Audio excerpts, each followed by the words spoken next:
Good evening, ladies and gentlemen, and welcome to the Liberian Radio and Television Network. My name is McGarris Jackson, and we are broadcasting live from the Clarion Hotel, where ULAA, the Union of Liberian Association in the Americas, will be hosting their 47th inaugural ball. Joining me tonight is my co-host, Derek Yardley. Derek, how are you doing tonight? Thank you so much. I'm doing very well, Mr. Jackson. And like you said, we're here at the ULAA 47th inaugural ceremony. And tonight we will have a lot of dignitaries in the buildings. We will have Upper Darby Mayor Honorable Barbara Keffer and PA State Representative Honorable Johanna E. McClinton. And also serving as guest speaker, we will have the Honorable U.S. Congresswoman Honorable Mary Gates Kenya. And representing the Liberian government, we will also have the Honorable Nathaniel McGill, the Minister of State and Presidential Affairs. So stay with us as LRTN are committed to bring you live coverage of events as they unfold. Thank you.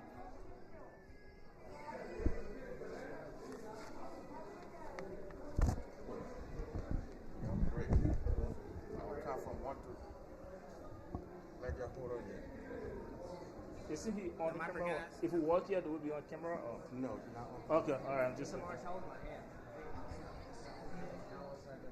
you? how's the volume? Do you?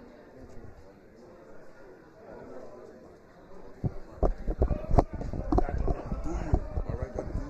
Okay? Just do you.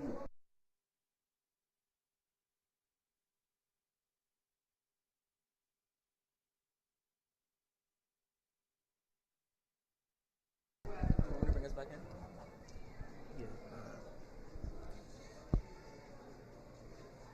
And we are back. Welcome back again. And we are at the Clarion Hotel, where ULAA is going to be hosting their 47th inaugural ball. Tonight, we're going to have a live performance, a great dinner, and some speeches done by some dignitaries. Derek, what are you looking forward to tonight? And about the live performance, though, you will have D12 in the building, so you can look forward to that as well. In LRTV, we will bring you live interviews with some of the dignitaries as we cover the event. And also, stay tuned with us, share the videos if you're watching us. And we are here just a little about ULAA. ULAA is advocating for the interests of Liberian in the diaspora. So visit ULAA.org to learn more about this organization.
Alexander Bazzi.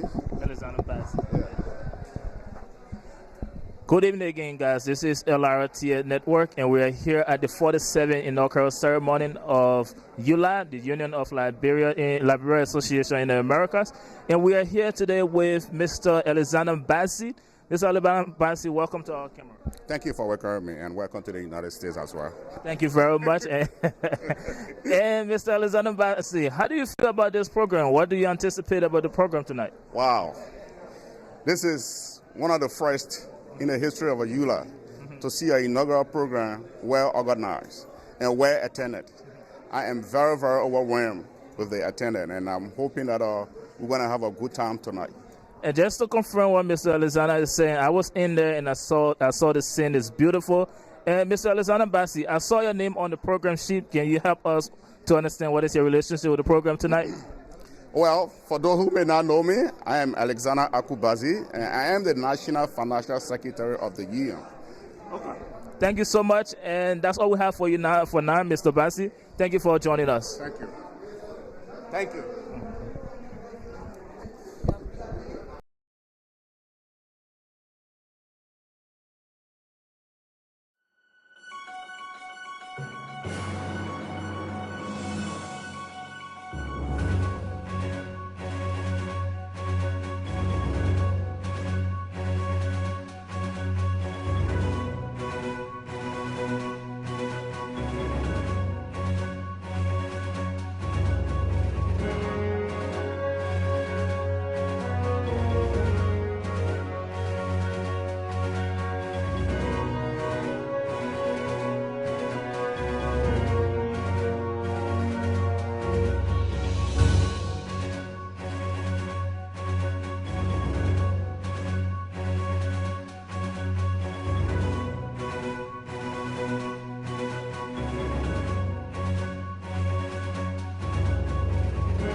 And welcome back to LRTN Live. My name is Megaris Jackson, and we are here at the Clarion Hotel where ULA will be hosting their 47th inaugural ball. Just a little bit, or a little history on ULA. ULA started here in Philadelphia at Drexel University, July of 1974. ULA's mission is to protect and preserve Liberian history, culture, and traditions. Derek. Thank you very much, Mr. Jackson. And welcome back again, ladies and gentlemen. If you're watching us, share the video and make sure you stay tuned with us. We are here at the ULAA 47th inaugural ceremony. And the theme for tonight's ceremony is developing partnership that would create economic growth and reduce poverty for the people of Liberia. So tonight we will be doing interviews with a lot of dignitaries here and asking them their opinion on this very theme. And you too, in viewing us, you can also think about something along that line. But stay with us. This is LRTN, and we are here at the ULAA 47 inaugural ceremony.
Welcome back, ladies and gentlemen watching us. This is LRTN, and we are here with the CEO of LRTN to give us his views of the program tonight. Again, we are at the 47th inaugural ceremony of the Union of Liberian Association in America. Mr. Anderson, welcome to the camera. Thank you very much. How do you feel with us? Mr. Anderson is so excited to be here today, and I'm telling you, if you go in there, that's the same excitement you will get overall. Yeah. So, Mr. Anderson, tell us how you feel about the program today. You know, I'm not used to being on camera, but I've been up since 3:30 this morning trying to make sure everything worked. So we've been working a whole lot. I've been up since yesterday covering all the programs. So I'm very excited, you know, to have the opportunity to be able to screen the ULAA program. And so I would just say to the audience that we're going to be going back and forth. So you'll see some still pictures for a little bit. We're just trying to do all the mic check, everything to make sure that we can bring you everything directly in your living room or wherever you are. All we need you to do is just support us.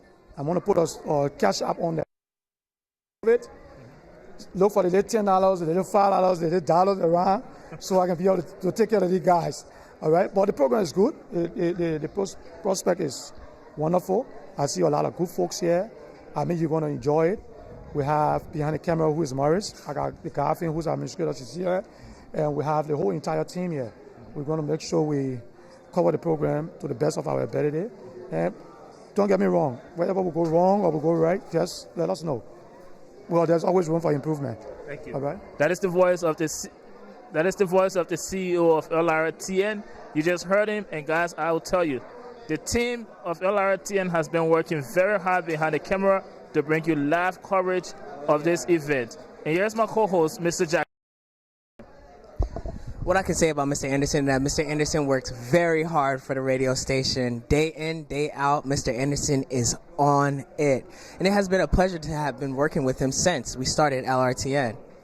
But tonight, guys, this event is going to be one for the books. We're going to be right back after a quick commercial break with our inauguree and the 47th inaugural ball here at the Clarion Hotel. My name is McGarris Jackson, and we'll be right back. Good job.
Welcome back. This is LRTN Network, guys. We're here at the ULAB 47 inaugural ceremony. We are right in the presidential ballroom of the Clarion Hotel, and as you can see, they are trying to get people in here for the ceremony. And I'm here with my co-host, Mr. Jackson. Thank you, Derek. Thank you, Derek. Yes, we are here at the 47th inaugural ball for ULAA, the Union of Liberians Associations in the Americas. Right now we're in the waiting room waiting to get into the ballroom. As guests come, we see many different beautiful, beautiful ensembles. What is it looking like tonight? What are our guests looking like tonight, Derek? I think it's going to be a very unique program. As you can see, people here are trying to get in, and everyone is excited about this program. There's a lot of things to look forward to. This place is jam-packed, and everybody is getting ready for this program. So stay with us. This is LRTN Network, and we will bring you live coverage, and we'll bring you the events as they unfold. Thank you.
Welcome back, ladies and gentlemen, wherever you're joining us from.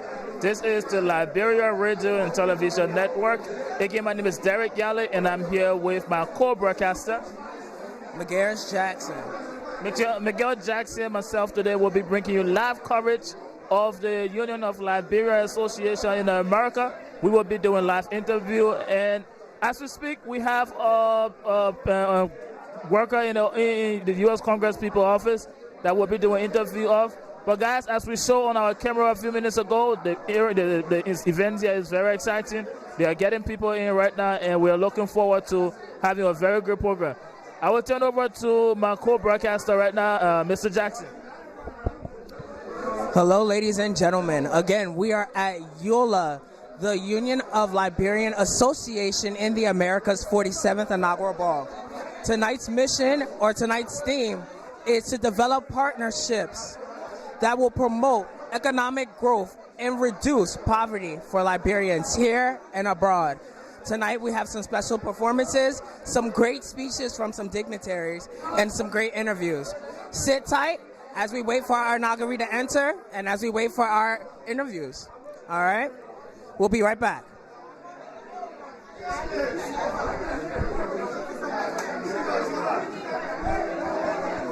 I don't know what this is. I don't know why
Good evening again, guys. This is the Liberia Radio and Television Network, and we are here broadcasting the 47th anniversary of the Union of Liberia Associations. As you can see, we are here with one of the biggest voices in Liberia politics, and as you may know him, the former Minister of Information, the former Deputy Minister of Information, Mr. Eugene Facon. Mr. Facon, welcome to our network. Thank you. It's a pleasure being with you, and it's wonderful to be out here tonight. Thank you very much. And Mr. Facon, we see, how do you feel about the overall motive of this organization? Well, you asked me about the overall motive. If you say I would see it that way, I would see it more or less the objective, the aims and objective of this organization is to serve as an umbrella group for all the different organizations here in the diaspora that cater to Liberians. And so you have 50 states here. There may be 50 associations. They all fall under the umbrella of ULAA. But ULAA, we shouldn't forget, is the Union of the Liberian Associations in the Americas, and that includes South America and North America. So the overall objective is such that to cater to Liberians, and we're happy to be out here. And as you may know, Mr. Facon, the theme of this program tonight is creating partnerships that will promote economic growth and reduce poverty. What do you think about that? I think it's wonderful. The partnership will be wonderful to reduce poverty, to help create economic growth. I think it's about time the Liberians in the diaspora, like Nigerians, like Ghanaians, like Sierra Leoneans, begin to work together. We shouldn't be crying and saying there are no investors in the country. Hey, come on. If we are out here and we are not in the position to get the investors from here over there, then how can we create economic growth? I agree. And we need to work together. Thank you. My last and final question, Mr. Facon, what are you anticipating about the program tonight? Well, it's my understanding, not my understanding, I'm fully aware that His Excellency President Dr. George Manawia sent out his lead delegation. The highest Liberian delegation to any ULAA program is here tonight. I was privileged to ride with His Excellency, not His Excellency, but Honorable Minister Nathaniel Fallow McGill, and he's out here tonight. The Minister of Gender is here. The head of NOCAL is here. The head of the Liberian Renewable Energy is also here. And there's so many people out here. The Ambassador, George Patton, is also here. So it's wonderful to be out here tonight. And tonight, ULAA gets the opportunity to interact with the government at the highest level. All right, Mr. Facon, thank you so much for speaking with the LRT and family. And we wish you a pleasant evening. Thank you. No problem, definitely.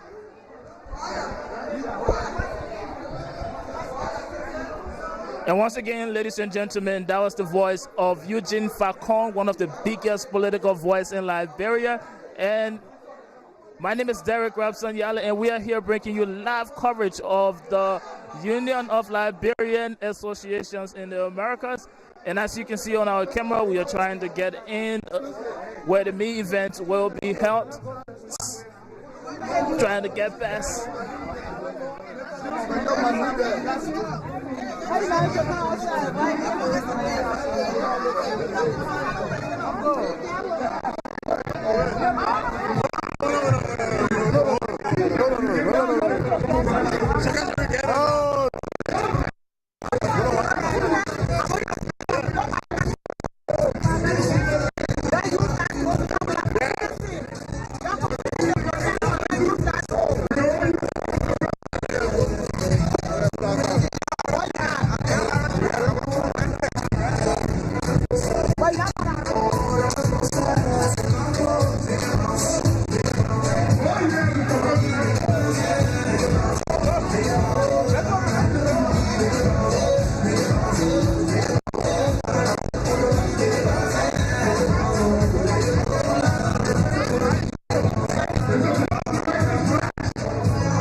the show going on, right? But throughout the show, we try to be pulling people to do little side. DJ, hold on a second. Excuse me. How many people? I'm going to stay right here. Right? Can we just follow up, please? There are tables that are being overcrowded right now. And most of the people who are sitting at the table in most cases. But if you have a ticket that does not match the table number, even though you got your family sitting there, can you please move to the table that is assigned to you, please? Or at least make arrangement with people who can sit at those tables. Okay? So if your ticket does not match your table, and I know we make a sit with our families, can you please move and come back later and negotiate with people that are going to see? Please, family. Okay, so DJ, we ready? Now we're about to welcome to the stage ULAA elected, the executives of ULAA. So Mr. DJ, please give me a music to welcome ULAA's executives to the elected folks.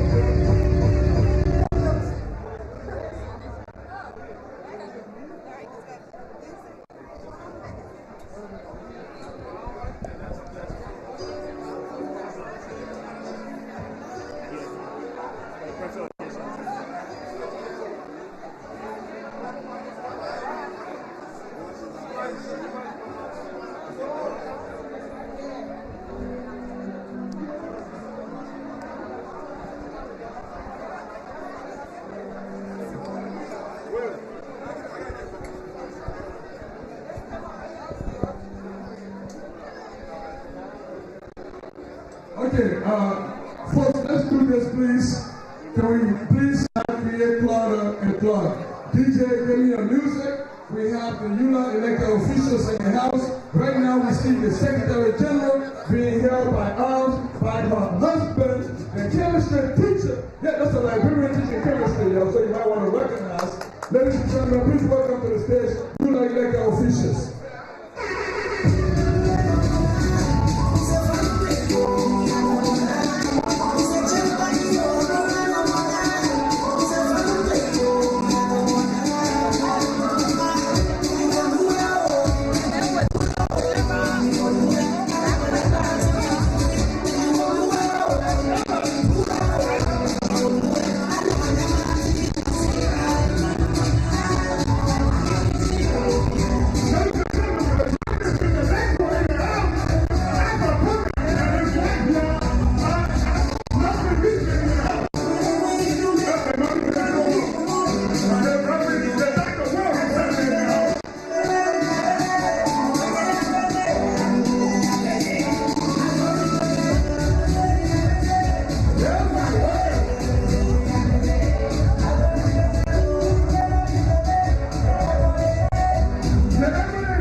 Okay,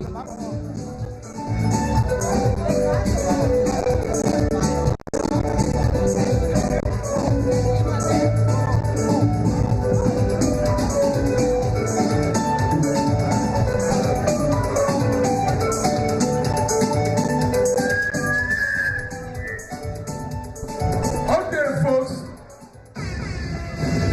ULAA, as a non-profit organization, as a pressure group, as a diaspora organization that's been a fight for freedom and democracy enhancement in the motherland, wants to show to you that partnership with government is not a bad thing. And the leadership of the government of the Republic of Liberia, Africa's oldest independent republic, is showing to you that they also want to partner. And so we about to welcome to the stage a high delegation coming to the stage from Liberia to represent the people, headed by His Excellency, I'm gonna let that land a little bit, it was intentional, Chief of Protocol, Special Assistant to the President, Minister Nathaniel Follow, my girl, and his entourage, please welcome to the stage, and I see the Honorable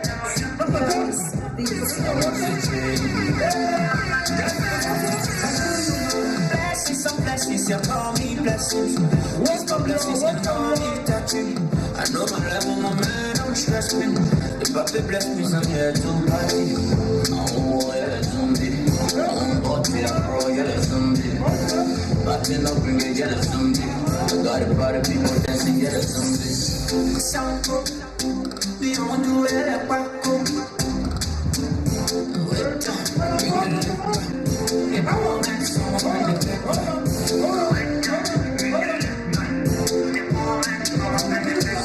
I said nobody, I want you to go down low, I want you to wind it slow. My mind, you rock the show, ready to spend some more. And I'm gonna, you know, sit down and I'm gonna check it. See, I said, okay, for check.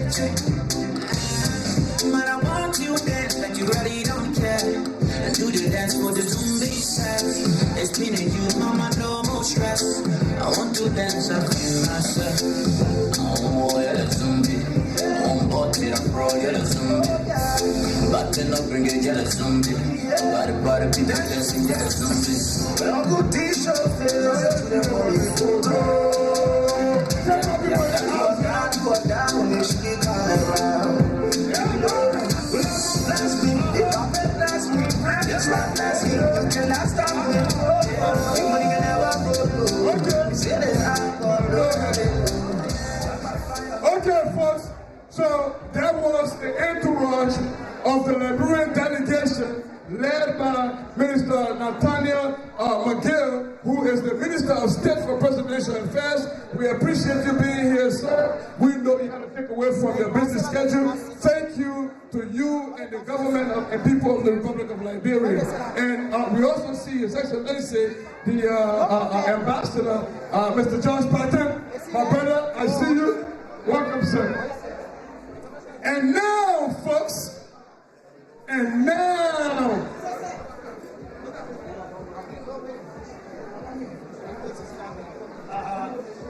I know, and now, you see what happened, right? I'm like the dump truck that built a mansion, I can't pay for it. I've introduced everybody, including the Minister of State, right? The direct representation of the President of the Republic of Liberia, His Excellency, Dr. George Weah, Africa's best black diamond. I can do all that, but I'm being told I cannot call to the stage the next person. I gotta respect that. Because the next person to step up here, ooh, ULAA is blessed.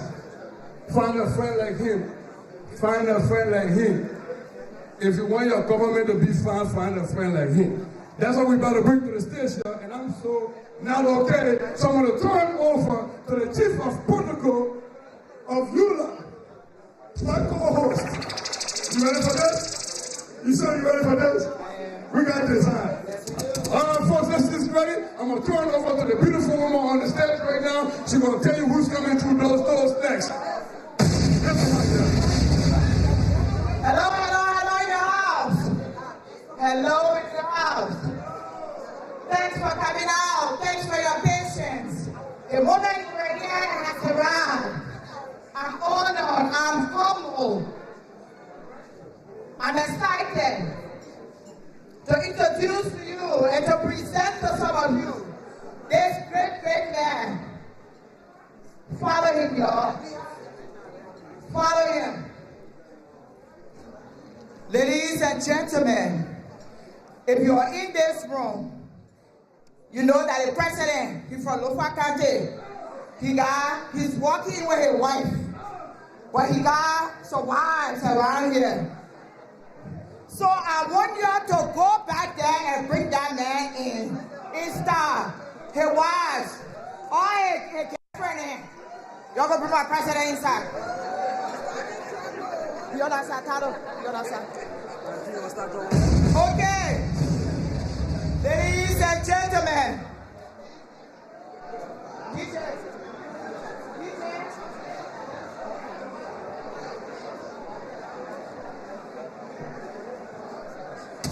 Ladies and gentlemen, I want to present to you the Honorable Ambassador Joseph Cheryl Kamara and his awesome wife, First Lady of ULAA, Mrs. Rosie Kamara. I need you to please walk behind him so that you don't block the R. We have to take these pictures and he has to come in the honorable manner. Can we please stand and welcome into the hall my friend, my brother, my boss, President Joshua Kamara.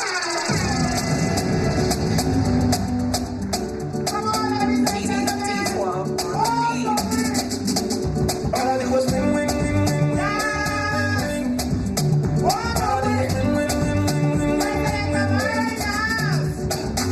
Born to win. I say I was born to win. Born to win. I say I was born to win. All I did was win, win, win, win, win, win, win. All I did was win, win, win, win, win, win. I say I.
And then the introduction of the guest speaker.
take the seats, please. We are still working on sticky situations, so please bear patience with us. We're going to get our folks to make sure you have a seat. If you pay to be here, we apologize.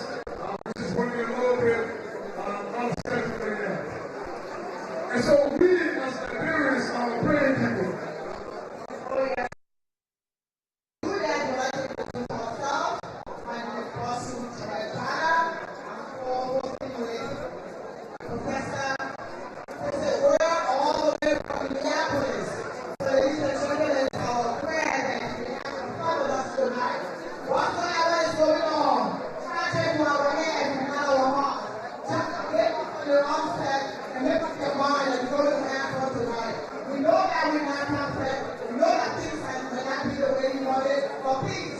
Forgive us and bear us. I bless you. I got a problem. Apostle just said, forgive us and shortcoming. Apostle is always going to make no mistakes. We invested him. So whatever happened, we did it on purpose. If you didn't have a seat. Okay, so how we say that? Liberians are praying people and we want to make sure we get supplication to our creators. And so we're going to call Pastor.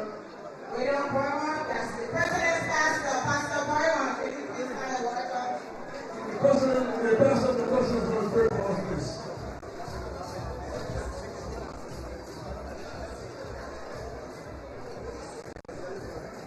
God is good. All the time. Thank you, ULAA, Mr. President, all of the people for allowing me to offer this prayer for this revocation.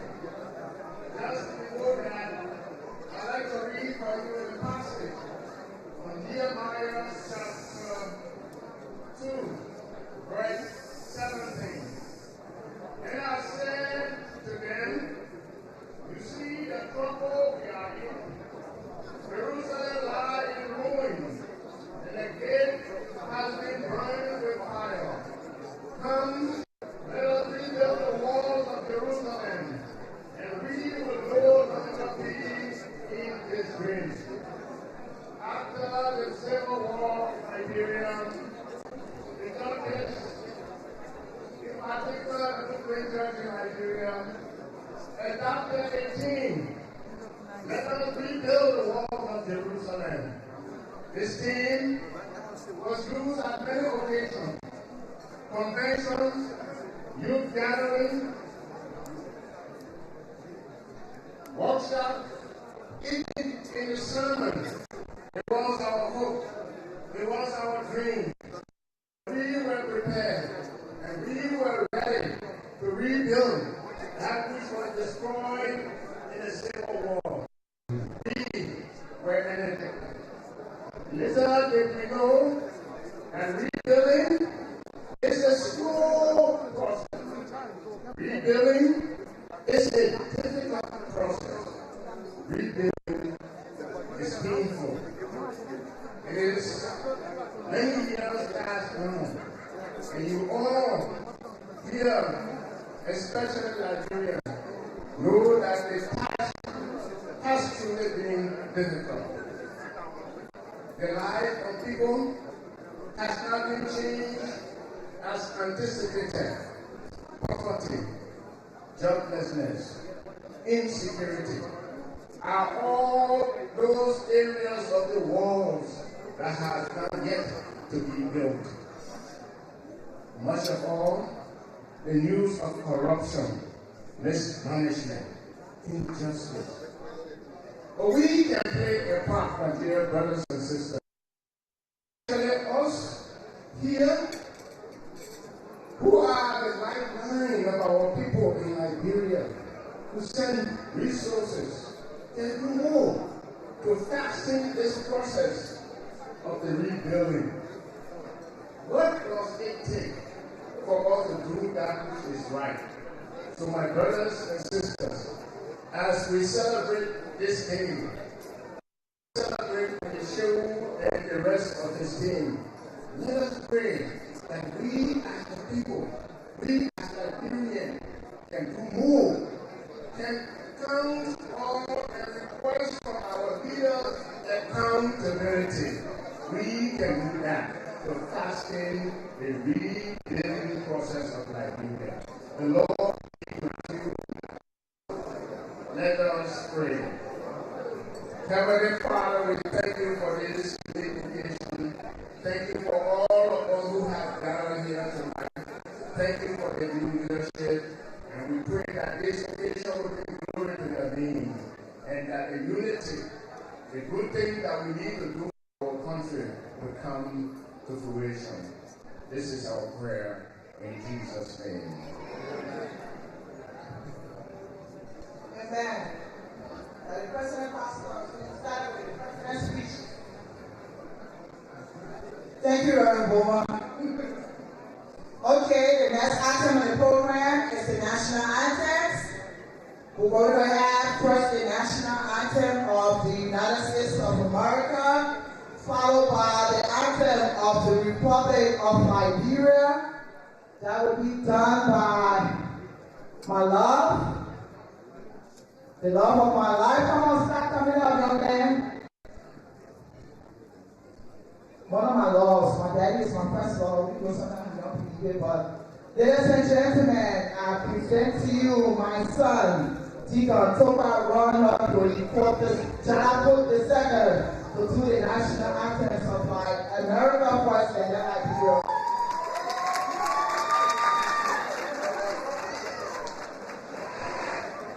We all please stand.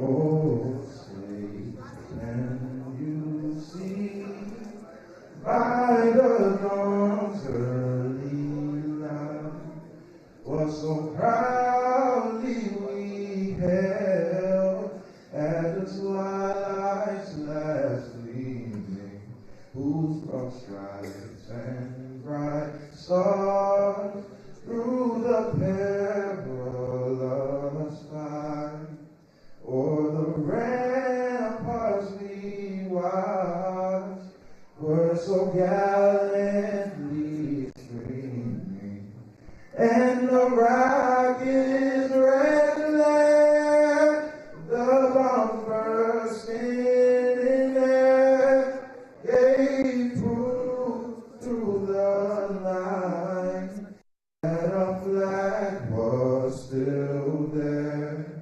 Oh, say does that star-spangled banner yet wave o'er the land of the free and the home of the brave?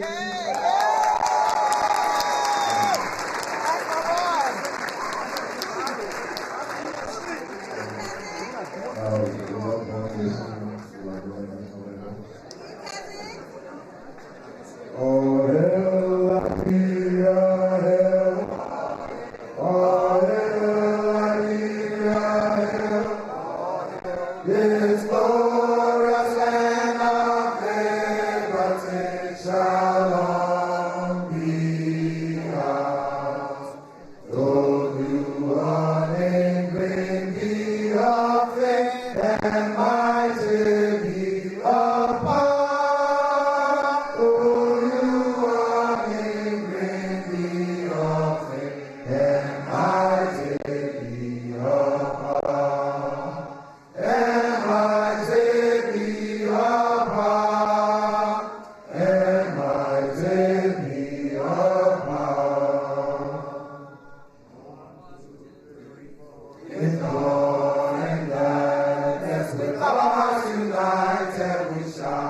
The freedom of our race united, Lord, in Liberia, happy land, a home of glorious liberty by God's command, a home of glorious liberty by God's command.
we're going to welcome to the stage a name that is not new in the Liberian.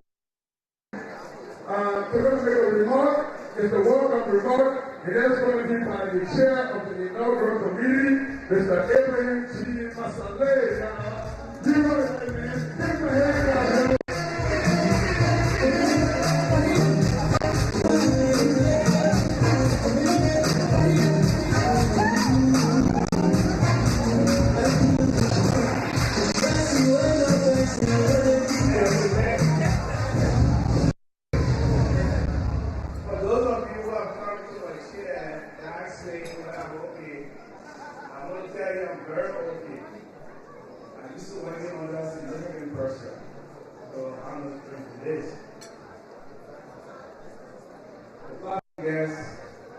Ladies and gentlemen, I want to take this time to welcome all of you to this inaugural occasion. I'm glad that we have this massive turnout. When we started this effort, initially we were expecting like 200 persons because of COVID. So we put a hotel 200, and because people kept calling, we increased to 300. We did 3 days in. And finally, we took a hotel for to 500, and the hotel said no. They said they are full staff. So that was our dilemma. But the fact that so many people can turn up tonight to see the inauguration of our president is a blessing. Because if it was not popular, if the union was not that strong, if the organization I was put in place was not effective, we could have drawn this huge crowd.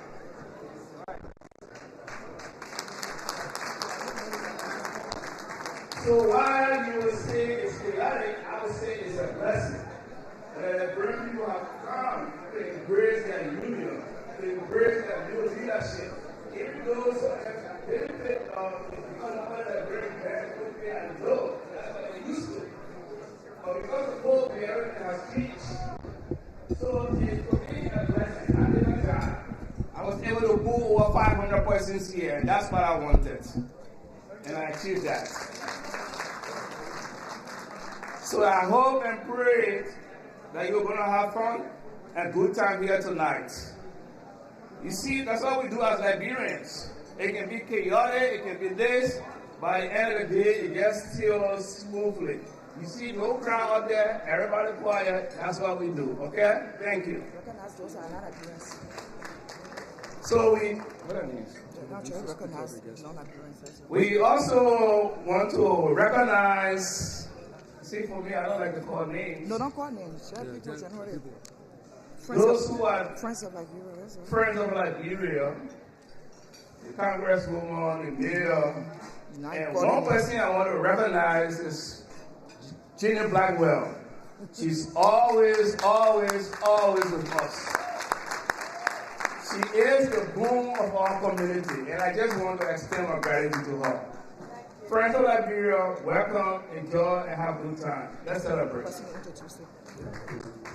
Okay, I appreciate that, sir. But while we are on there, this table has a high power delegation at this table. This table has a lot of powerful friends of Liberia. So I really want you all, because I don't want to go through a list right now, but I want you all, because the accolades are immaculate. Can you please give a hand clap to this table? This is a group of non-Liberians, friends of Liberia, who've been doing the work for Liberians for a long time. I appreciate you folks. Thank you very much for coming. We appreciate you. Having said that, we're going to introduce to you the person that's going to introduce the guest speaker. So I'm going to introduce the introducer. So am I the pre-introducer or the introducer? Yes, the pre-introducer, the introducer. Okay. Because of time, we're going to call our guest speaker because she has other engagement. So he's going to, the pre-introducer, going to introduce the introducer. Okay. So the pre-introducer introducing the introducer of the speaker, and the introducer. Ladies and gentlemen, please welcome to the stage Standard G. Washington. Yeah, appreciate you.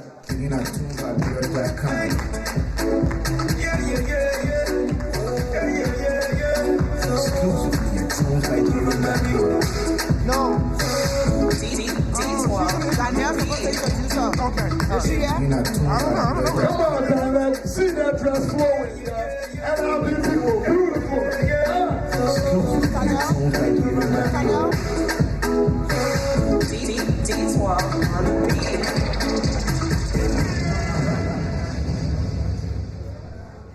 All protocol observed. Congresswoman Mary Gay Scallon has dedicated her career to the most vulnerable, first as a lawyer and now in Congress. She was first sworn into the United States House of Representatives on November 13, 2018, following a special election, and currently represents Pennsylvania's 5th Congressional District. Congresswoman Scallon's legislative priorities include voting rights, access to justice, education, supporting economic growth for her region, common sense gun safety, and ending hunger. All of these priorities align with Congresswoman Scallon's main goal as an elected official, protecting and improving the lives of America's children, families, veterans, and seniors. She currently serves on the House Judiciary Committee, House Committee on Rules, and Committee on House Administration. She also chairs the House Caucus on Access to Legal Aid and Youth Mentoring. As a staunch believer that everyone is entitled to equal protection under the law, our dynamic guest speaker previously worked as a national pro bono counsel at a major U.S. law firm, where she directed and supervised over 600 lawyers across 15 offices, including more than 50 hours of pro bono legal services annually to low-income clients and nonprofit organizations. Under her leadership, the pro bono program works on critical issues including voting rights, child advocacy, immigration, public benefits, and criminal justice reform. Before her elections to the United States House of Representatives, Congresswoman Scallon also served as an attorney at the Education Law Center, president of her local school board, and co-chair of the Voting Rights Task Force of the Association of Pro Bono Counsel. She is a graduate of the Colgate University and the University of Pennsylvania Law School. The Congresswoman and her husband Mark reside in Swarthmore and have more than 3 adult children. Ladies and gentlemen, may we all please rise as we welcome to the podium our honorable guest speaker, Congresswoman Mary Gay Scallon.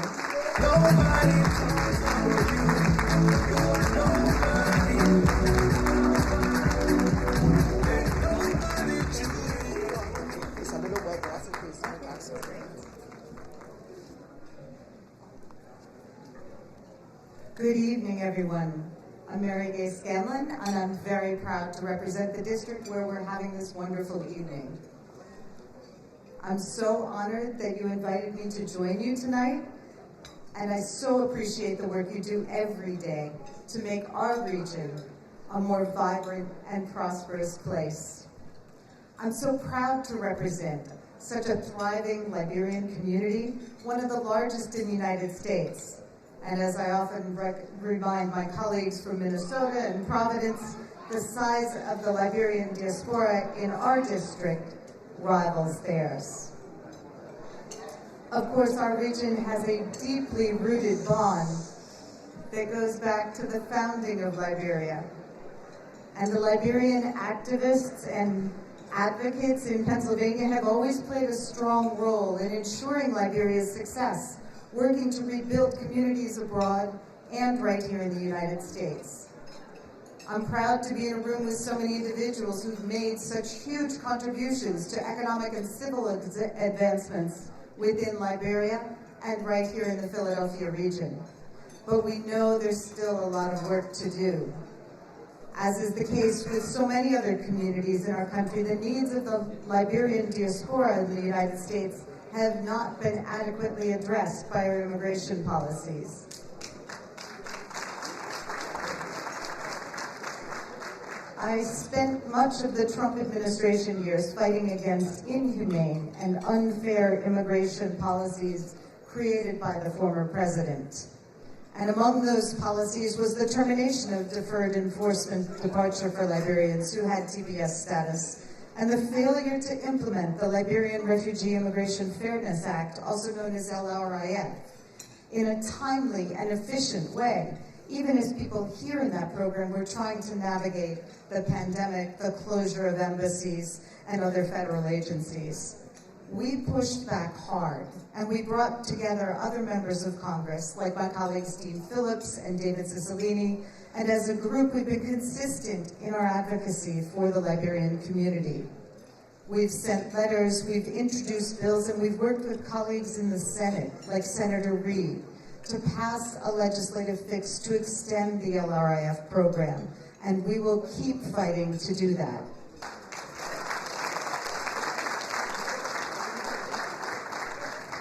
I can promise you we'll keep fighting and keep advocating for our Liberian neighbors here and abroad.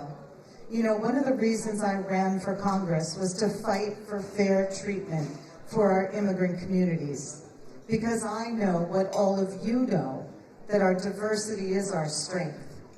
And we see the strength of our Liberian community right here in Pennsylvania's 5th District. We see it in the vibrancy of the businesses along Woodland Avenue. I saw this strength last October when I had the privilege of seeing the Liberian team win Philadelphia's 2021 Unity Cup football tournament.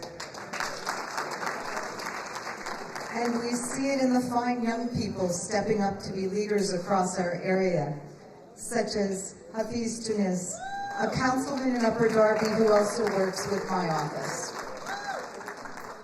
I look forward to working with you to build upon and recognize the strengths of the Liberian community in our area as we work together to bring good jobs and economic and educational opportunities to everyone in this region, but particularly to make sure that our young people have everything they need, education, housing, healthcare, etc., to lead successful and productive lives.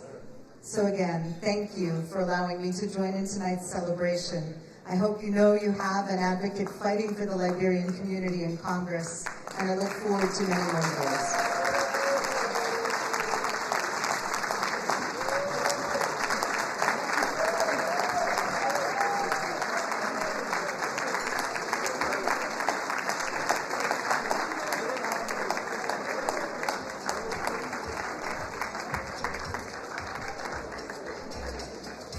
Thank you, thank you. Where's the program that was here?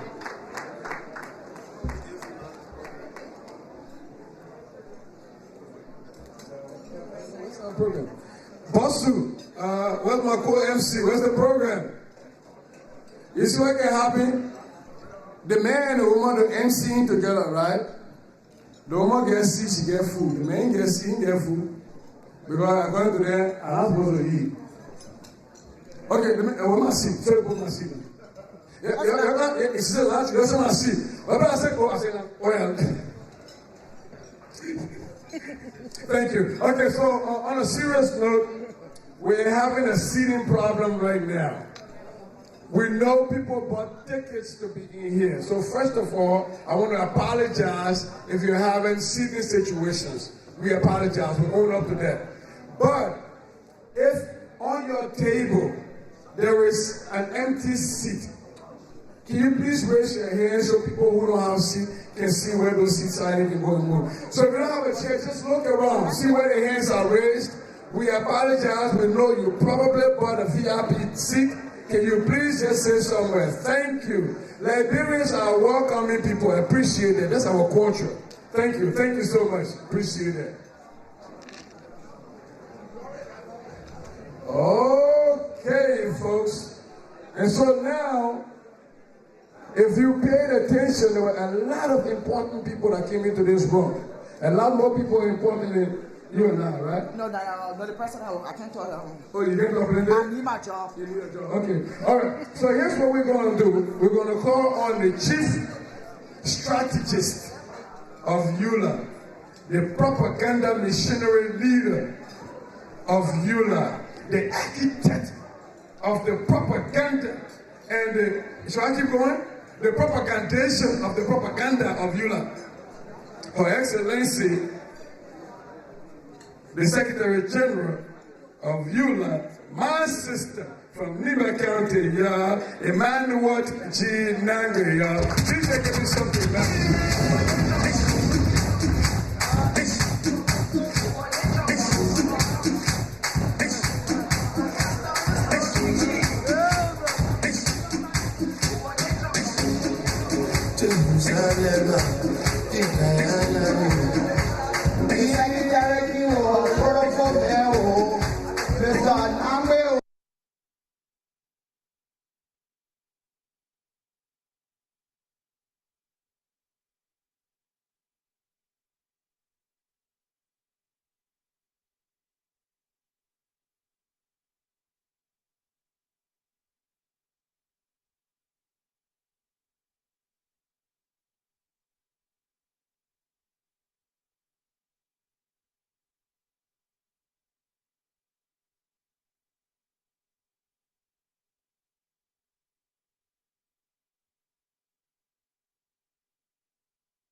own artists. We got to value our own artists. So here's what we're going to do. We're going to call our own money man, Dr. Will. Dr. Will, where you at? Come to the stage. I'm going to introduce the introducer that's going to introduce the manager to the artist their steps to get to Detour. Because he's our own. Recognize that, people. If we have flavor here today, we'll be doing that. So let's do that for our own, okay? So I'm going to introduce the introducer, and the introducer will introduce the manager, and the manager will do what again, Chief? Check 1, 2. Yeah. Here we go. So you know, our own Liberian artists. We cannot promote Davidos. We cannot promote P-Square without promoting our own. And Detour happens to be one of the kings in the kingdom of music land. Detour, very talented. And so at this time, is the manager on live? Is he available? Is he living? Or you got too much money, you want to come on? They want to talk money. Mr. Manager Detour, are you available?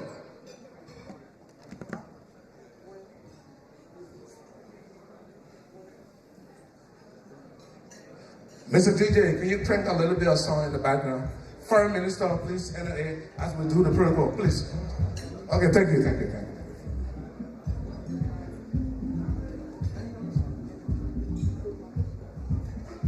Who is the manager here? All right, let's move forward. Let me progress.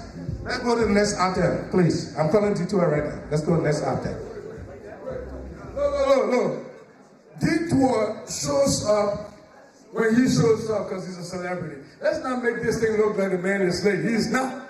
Okay? Because other countries, celebrities will do that to us and we'll be okay. So the man is getting ready. I heard from Detour, I just called him. He has his shoes on the 1-4K on Air France. So waiting for the other one. When they both get here, the man will be in the house and he'll bring the house down. So let's recognize that Liberians also have celebrities and they behave like regular celebrities. Let's not act like, this is strange to us. So Detour is going to be here when Detour is here, okay? I appreciate that. So one housekeeping problem, we don't want you to eat late. Come here, I could get sour belly. I don't want sour belly, I want to eat my food. So we're going to make sure you eat sooner. We need to dance, that's what I came here for. I don't wear high heel today, I got long high heel, but I kept it behind, I want dance. So we'll cut the speeches shorter, and we'll make sure we have enough time for you to enjoy yourself, and make friends, and make contacts, and mingle. Okay, we got a lot of powerful people here today. Minister McGill, there's going to be a lot of people who want to take a picture with you, so please eat soon. Okay, your face ready, that you'll be smiling all day. You and the ambassador and Mr. President, Shewo, get ready.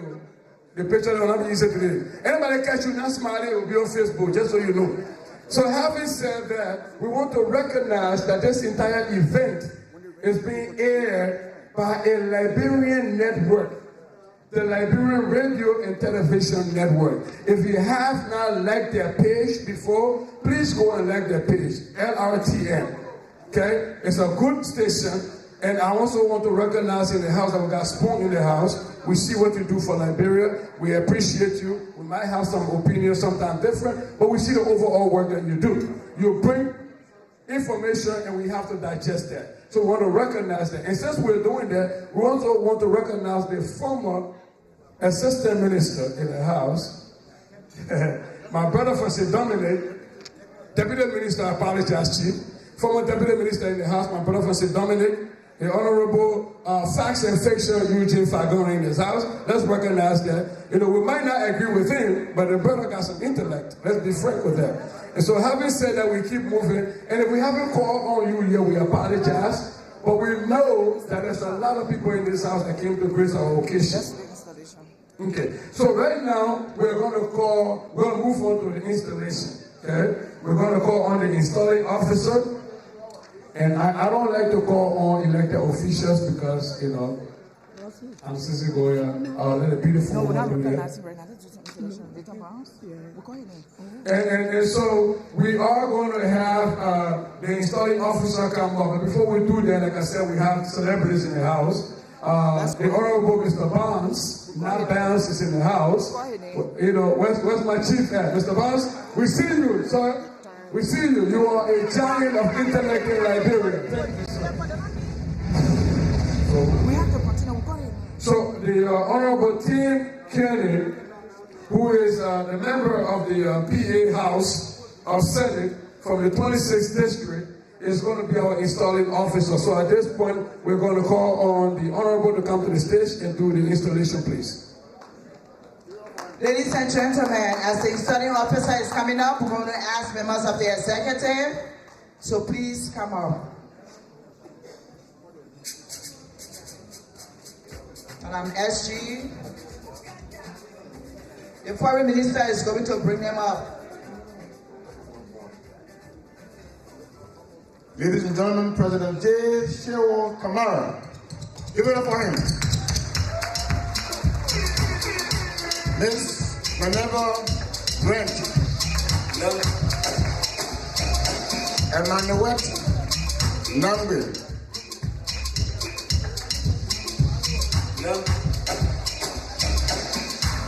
Honorable Alexander Bazi.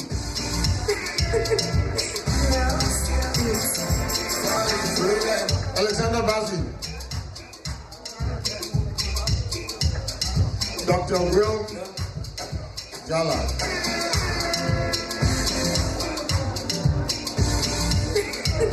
The Regional Vice President, Dr. Songo.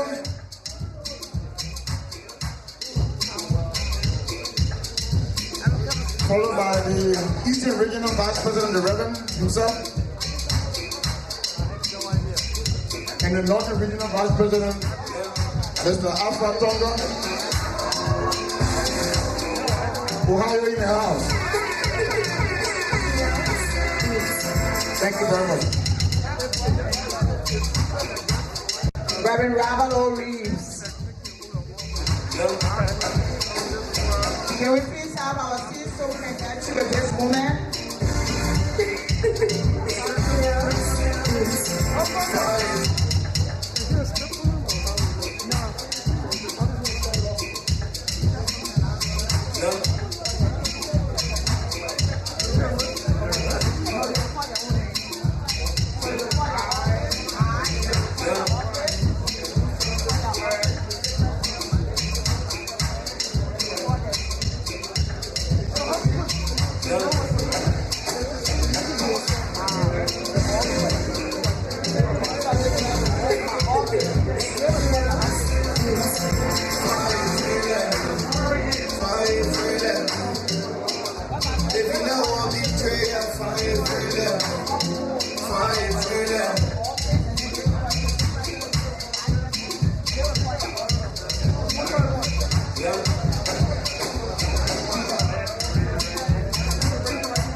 Before we administer the oath, I just want to say how pleased I am to be here today to participate in a very tall order to help with the ascension to office for these 5 people. So, raise your right hand. We're going to do it individually. Take one by one. So, I, J. Shewo Kamara, President of the Union of Liberian Associated in America. Minerva Grant, National Vice President. Emmanuel Nico General Secretary. Dr. Will M. Jala, National Treasurer. Dr. Solo Hababasa, Southern Regional Vice President.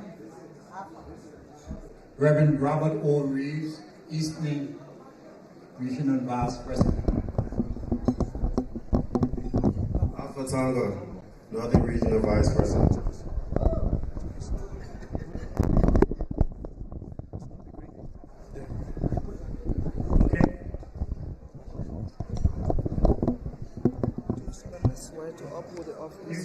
Do you solemnly swear to uphold your office? Yes, we do. Congratulations. Thank you.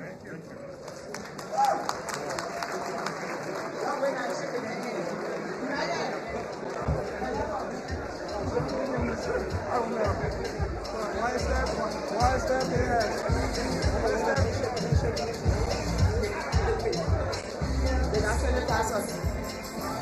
The senators are each paper, so once you get comfortable, just go ahead and use it.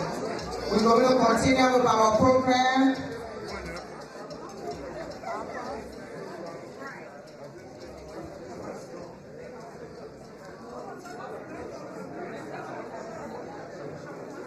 We want to have a presentation. Mr. Tonga?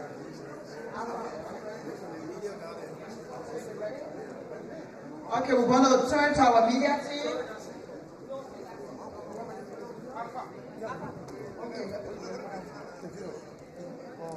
We're going to turn on to our media team for a video, that is the ULAA's promotional video, after which time we accept the citation from the Honorable Joanna E. McClinton. So for now, can you please be quiet and pay attention to the video so that you can know what our officers are intending for us and what their plans are. So everything cannot be said from the podium because we came to dance. So there was a short video made for your viewing so that you can see it, and if you have any questions, you can follow up with the leadership later, the media team.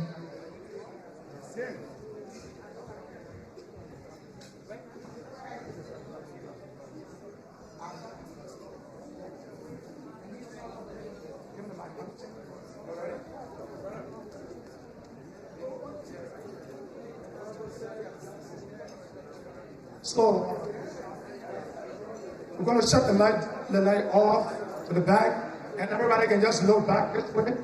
It's going to be split for that way, for that way.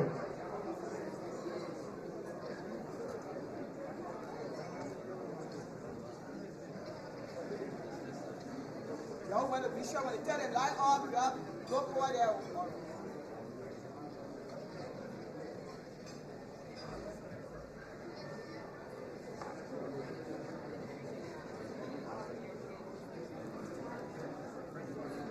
So here we go.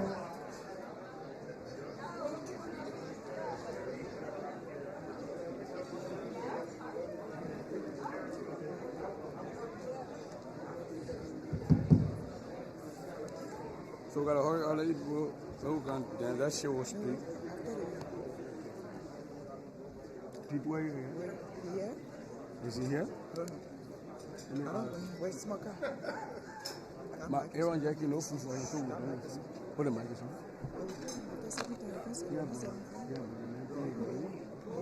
My cousin, she paid money. Money right to you. The bus stop him. The taxi man money right to him. The ball got him when I was still looking. The gym man is not there. So finally again he see no food. He made that day. I'm saying I almost lost my shit on. An umbrella group of Liberians and various organizations in the Americas. ULAA is a voluntary, non-profit, and non-governmental organization formed on July 4, 1974 in the city of Philadelphia, Pennsylvania, United States of America. The mission of ULAA is to advance the just causes of Liberians and Liberia at home and abroad. The general principles of the Union of Liberians Association in the Americas is to promote and encourage national reconciliation, integration, and unification, preserve and protect Liberian culture, history, and traditions, uphold and defend fundamental rights, including the human rights and civil liberties of Liberians everywhere, cultivate and harness the energies and resources of Liberians to improve the quality of life of all Liberians abroad, and advocate and advance the cause of constitutional democracy and sustainable nationalism. Over the last 47 years, the Union of Liberians Associations in the Americas has advocated for Liberians in the diaspora and in Liberia. ULAA successfully advocated for a multi-party system in Liberia and secured immigration status for Liberians in the U.S. From temporary protection status, TPS, deferred enforcement deportation, DED, to the Liberian Refugee Immigration Fairness Act, LRIF. ULAA has also assisted by providing crisis release, ensuring safety and security in Liberia, and preserving our Liberian heritage. Under the direction of Honorable J. Chihuahua Kamara and Honorable ULAA is soaring into a new era, an era of strengthened relationship between our historic communities and strategic partnership and promoting our cultural heritage to Liberians in the diaspora and friends of Liberia. ULAA is welcoming all Liberians in the diaspora, young and old, to get involved and work in partnership as we thrive together to reduce poverty and to build Liberia for our next generation. For more information on how you can get involved, visit us at www.ulaaliv.org.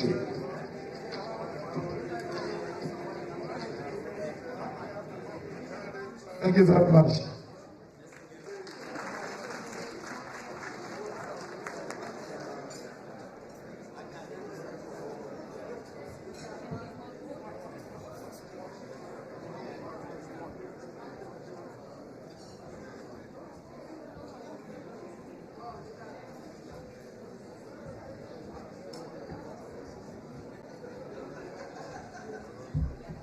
Thank you. So here's just one housekeeping announcement. We have a media house that is actually cleared to carry this program. We all know that we all have smartphones and you are at liberty to carry the program, but can you please, let me do it in a different way. I want you for begging you. Can you please not be in the way when the other people recording? God, they're carrying it live too. But when you're blocking the other people's life for your own life, then we're blocking life for life. I don't know, I think they're deaf at that point. So, please just start blocking the other people's life for your own life then. We all can live without you blocking the other people's life for your life. All right. So having said that, we know the media house that's carrying this thing today is LRTN in the house. So we're going to move on to a presentation of a citation. Liberians are big people in the United States. We've got state houses that do citations for us. So we're going to call to the podium the Honorable Joanna E. McClinton from the Pennsylvania House of Representatives, 10th District, to come and read that citation. We appreciate you, my sister. Thank you, my brother. Good evening. It is so great and such an honor to be here. For those I haven't had the pleasure of meeting, and there's so many beautiful faces here, I'm State Representative Joanna McClinton. I serve the largest home of Liberians in Pennsylvania, Southwest Philly! That's right, Southwest Philly and Delaware County. And it is a privilege to be here with you today. And the House of Representatives of the Commonwealth of Pennsylvania is proud to give special recognition and praise to the Union of Liberian Associations in the Americas upon tonight, your 47th inauguration ceremony being held here in Essington, Pennsylvania.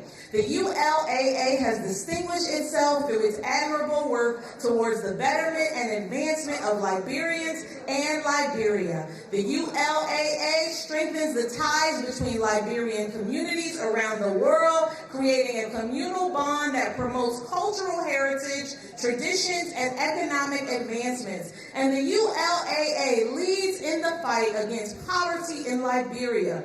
To those ends, the establishment of the Liberian Diaspora Initiative Fund will provide exceptional help to the needy in Liberia, targeting financial assistance and organized enhancements to the citizens, lifting spirits, alleviating poverty, creating societal bonds, fueling entrepreneurism to serve and strengthen the work and impact of the ULAA. There is a broad commitment in the Commonwealth to support the over 25,000 Liberians residing right here in the Commonwealth of Pennsylvania.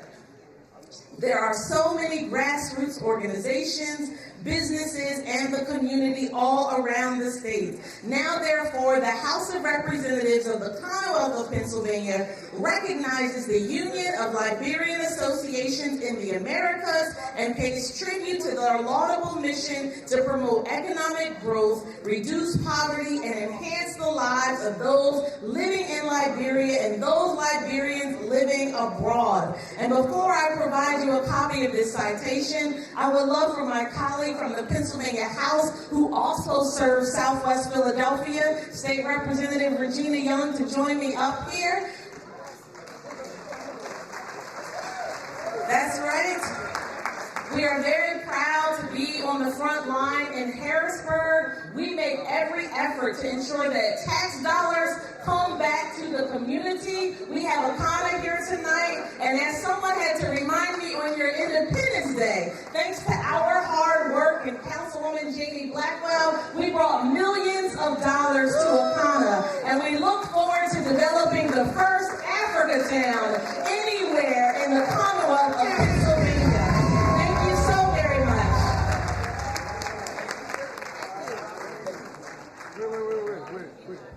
Wait, hold on. She just said she represents the community that has the most LIB. Hold on, Representative. So we're going to do this thing together. We're going to do the LIB thing. We're going to say, yo, yo. So I'm going to get her to say, yo, yo. You ready? Yes. I was just teaching.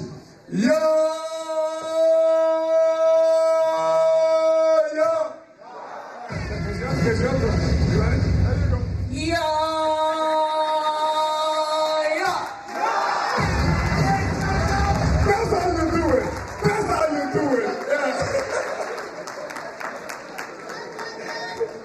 Yep, that's how you do it, my sister. Appreciate you for that. Thank you. We'll call on our Liberian sister, the Councilwoman Judy Blackwell. We have incorporated her, and she has incorporated us to read her citation. That's going to be presented later. She's just going to read it now. Thank you very much. Let me first give honor to God and thank Him for this honor and privilege to be here with all of you. We are honored to present a City Council citation from our President, Darrell Clark, and to say how proud we are to be a part of this wonderful celebration. You see the President of Akana, African Cultural Alliance of North America, standing with me. Abofi Jabate with his beautiful wife, and so many of us who are here representing. And we are, as has been said, looking forward to the wonderful experience we will have and privilege we will have in creating our Africa town right here in Southwest Philadelphia. So I won't read the entire citation. I'll read a paragraph, maybe have both of you read one, and we'll move on. The Council of the City of Philadelphia takes great pleasure in honoring and recognizing the Union of the Liberian Association in American, and we are very, very happy to be here to say this. The Council of the City of Philadelphia takes great pleasure in recognizing this wonderful affair of deal with this anniversary on March 28th. and we are happy to be here to say so. I'm going to call on Bolfi to read a little more. We'll just read part of it, and thank you very much. The city of Philadelphia is pleased and proud to honor and recognize the Union of the Liberian Associations in the America, ULAA, during this 47th inaugural ceremony dated today, March 26, 2022, whereas the Union of Liberian Association in the Americas, ULAA, is the umbrella organization of all Liberian organizations in the United States. Founded in July 4th, on July 4th, 1974, here in Philadelphia, Pennsylvania, United States of America, whereas the mission of the union is to advocate the just causes of Liberians all over the United States and at home. Whereas the city of Philadelphia honors supporting diversity to include all people, including the African and Liberian community here in Philadelphia. Whereas the Union of Liberian Association in America, its local chapter, the Liberian Association of Pennsylvania, is host to over 50,000 Liberians within Pennsylvania, whereas the union has chosen the city of Philadelphia for this year's inauguration of its executive officer, whereas over the many years, the city of Philadelphia has been a leader in promoting the social and economic well-being of all people, including the Liberian people, whereas its social and economic discussion play a vital role in economic growth as unparalleled quality of life for the citizens of Philadelphia and visitors alike. Therefore, by virtue of this citation, the Council of the City of Philadelphia is pleased and proud to honor and recognize the Union of Liberian Association in America during this 47th inaugural ceremony. Thank you. I'm joined on the podium by the leader of the African and Caribbean folks here in Philadelphia, the Honorable Stan Strutter, and our mother, sister, and the person who has done so much in her lifetime to promote our well-being here in Philadelphia, the Honorable Ginny Blackwell. Thank all of you.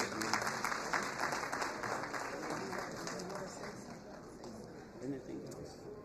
Let me just say thank you on behalf of the Mayor's Commission on African and Caribbean Immigrant Affairs, of course the Liberian community here in Philadelphia. Congratulations, ULAA, and to our dear brother, John Stewart Kamara, for your election, and we look forward to working with you again this year. And let me say happy anniversary to the celebration of the 200th anniversary of the founding of the Republic of Liberia. Oh, and I say that this, I know they recognize you, but listen, this is almost your district, so I want to let you know we're close to your home. It is your district. Thank you very much. Thank you very much. We appreciate your coming and everyone. Thank you. God bless you all. Joy, wait a minute. The leaders here? We recognize her. She spoke, but you should recognize. Oh, I just want to recognize you had, not had, she said this is our leader. This is the leader of the House of Representatives, our Democratic leader. Thank you. Thank you very much for coming. We appreciate that. Thank you. Thank you. Nah. You want to take a photo with this citation? Yes. Turn it around. Yes. Okay, we're going to do a quick picture. And then take a quick photo and we actually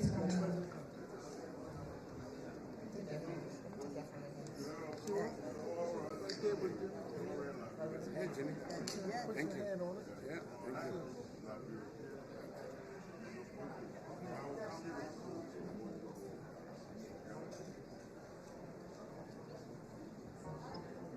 But wait.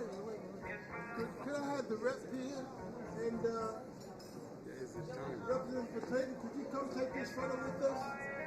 I want y'all to know. Whatever we need, when y'all need something, I know we're going to get it done. I don't do this by myself. Rep, you let me know when I need something, you call. I know you get the camera.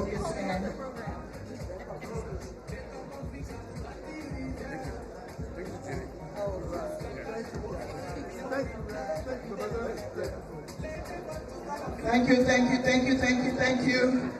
We are going to continue with our program.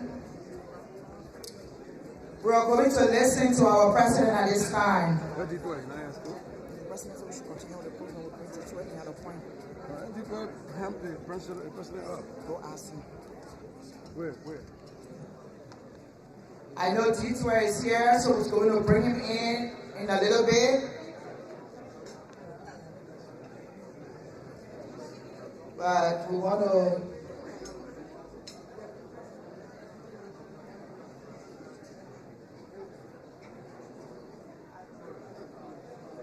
okay, ladies and gentlemen, I know we had a formal introduction by Dr. Jana earlier. So I don't know if he wants to do that or we just want to dwell on that and call. Where is our artist, D12? Yeah. Hello? Come on, if you are ready, we are ready for you. Where is he?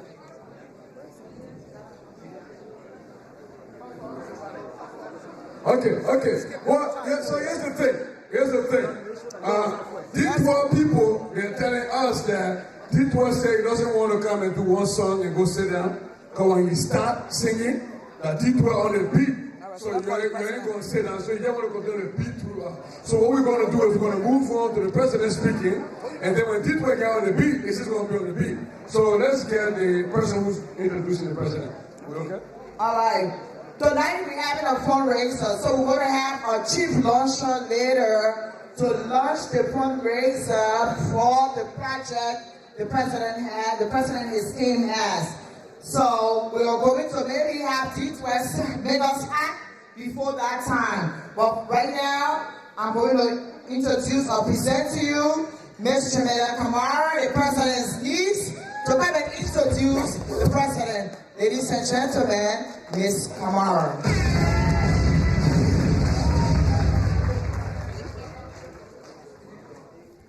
Yo! What's the matter with our president? All right. What's the matter with our president? All right. What's the matter with you now? All right. Hey.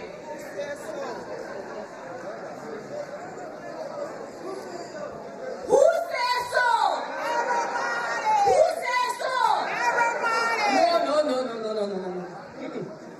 We're coming start again. Because I know you're naive. You can do better than that. That right? Okay. So that's not yo. What's the matter with our president? What's the matter with our president? What's the matter with you now? Who says so? That's better.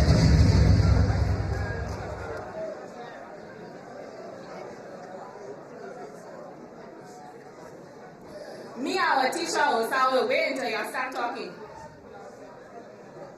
I will just be standing there looking at y'all.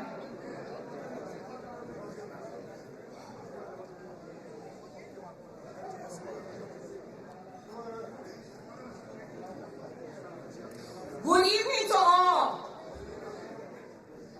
My name is Jamila Kamara. I woke up very early this morning to drive way here from Pittsburgh for the distinct honor of introducing my dearest uncle, the Honorable Mr. J. Shehu Kamara. That's right, give it up. President of the Union of Liberian Associations in the Americas, during this momentous occasion for which we have gathered to celebrate. As a Liberian American born in West Philadelphia to two Liberian parents, Gore and Portia Kamara, I have the privilege of a cross-cultural upbringing which has yielded me the benefit of blending the best of both worlds, including my ability to speak Liberian colloquial, in addition to American series. This evening, I will be switching back and forth between the two to effectively emphasize the rich background and culture of our family's heritage, in addition to summarizing the expansive impact of my Uncle Shehu's decades of leadership in Liberia and the United States of America.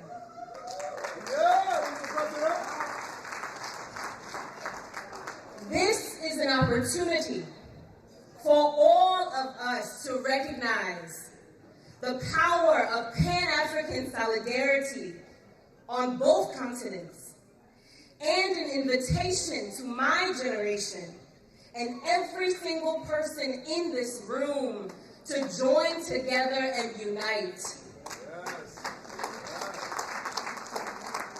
With my uncle and his esteemed team as they chart a path forward for all of us. Y'all can clap, or don't be shy. I see y'all warming up. The sound is sitting in your stomach good. Uncle J. Shehu Kamara was born in Paye, Salala District. Salaye District. God, no Salala, a different thing. Yeah. I know. Take every chance. Lofa Kante. Where are my Lofa Kante people? But that was Lofa Kante Sabe again. In Liberia, West Africa. Our widow. Uncle Shehu holds a Master in Social Work from Widener University, a Bachelor of Science in Secondary Education, a B certificate from KRTTI in Language, Arts, and Social Studies, and a post-undergraduate diploma in Trade Union Leadership and Development from the International Institute of Labor, Development, and Cooperative Studies, all the way from Israel. So put some respect on his name. He currently serves as a family-based therapist at the consortium located in Philadelphia. However, many of you know that the genesis of his leadership was initiated more than 4 decades ago in Liberia, when he served as president of the Monrovia Consolidated School System Student Teachers Association. As class president of KRTTI, Uncle Shehu mobilized the entire student body in response to poor conditions for students, including limited food and misappropriated student per diems. Under his leadership, student teachers were bused to the Ministry of Education to champion and advocate for these improved conditions. As a result, the school was shut down for the day. I know, right? That's the kind of power we have. At that young age, he was shutting down his school for the day to ensure that students had improved conditions. And that was just the beginning.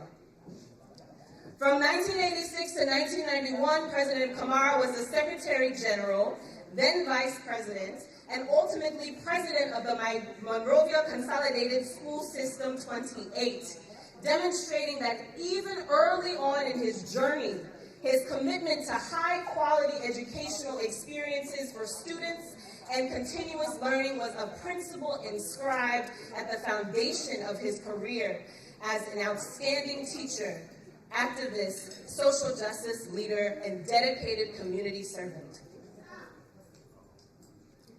He became acting Secretary General for the National Teachers Association, and upon his arrival in the Americas, he served on a variety of committees, including the Reorganizing Committee for the University of Liberia Alumni Association in the Americas. He was a member of the Mayoral Commission on African and Caribbean Affairs, City of Philadelphia, where he worked with members of the Mayoral Commission and still does today on issues impacting immigrant families and other matters affecting the general welfare of the immigrant communities in Pennsylvania. He has been a chairman of the Council of Christ Assembly for the Lutheran Church in Philadelphia. Of course, many of us know him as the esteemed past president of the Liberian Association of Pennsylvania. Clap it up for that. That's all you got? I thought I drove way from Pittsburgh, yeah. Then you clap in. Clap it up for that. Thank you.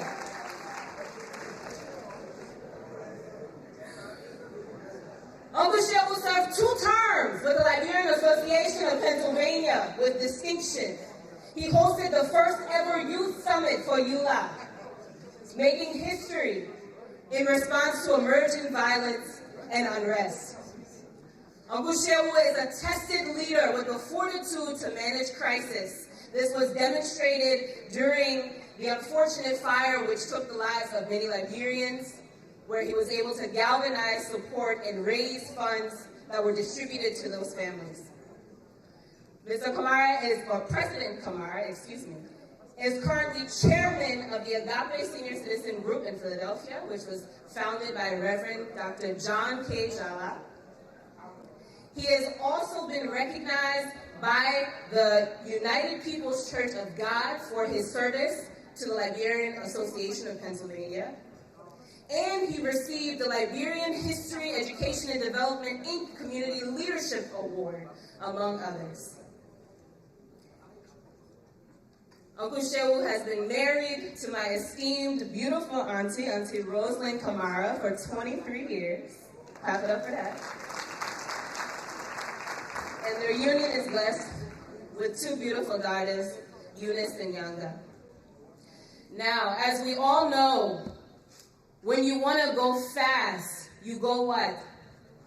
Thank you. When you want to go fast, you go what? Alone.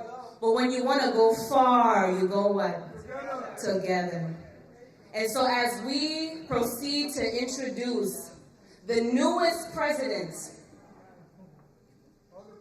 understand how important this moment is for us to go together. Every single one of you in this room has a role to play as we move forward. And he wants to see you join hands with the team in order to chart a path forward that can benefit us all. And so it is with that I ask you to rise to your feet and make some noise. Understand why we got dressed tonight. Understand why we got dressed tonight. The Air Camp. Okay, Air Camp, y'all come. Make some noise! Come on! Huh? Okay, prior to...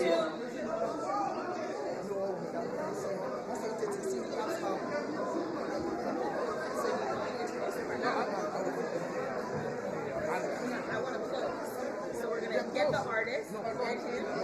Are we going to introduce the artist first? No, I want to close, and then I'll give it to you. So you want me before? Okay. All right. So now that we are on our feet, I understand we've had a slight change to the order, but that's the way that life goes since we're in a pandemic, right? Sometimes you think things are going to go one way, and they're going to go another. So what we're actually going to do is we're going to have an artist come forward first. No? I'm going to pass the mic to someone who knows what is happening next. However,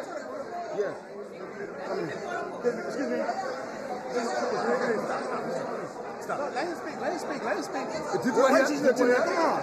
Hold on.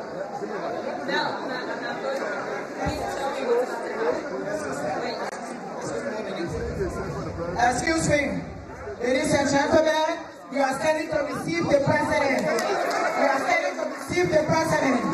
Ladies and gentlemen, you are standing to receive the president. After the president, Dito is going to come for the chief notion. You are receiving the president. Do your thing.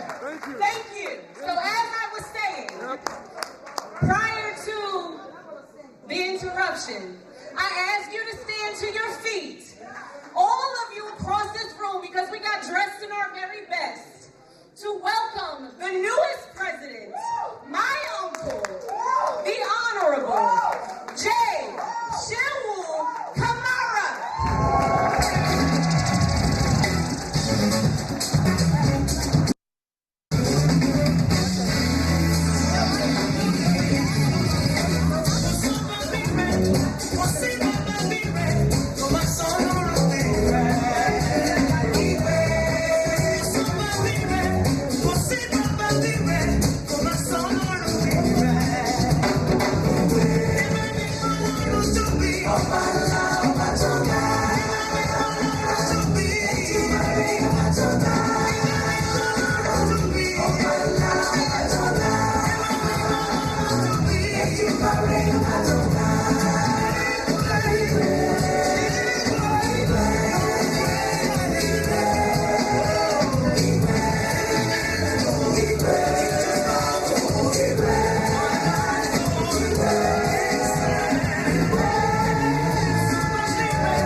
I know, right? Yeah, thank you. Thank you. Thank you. Thank you. Okay.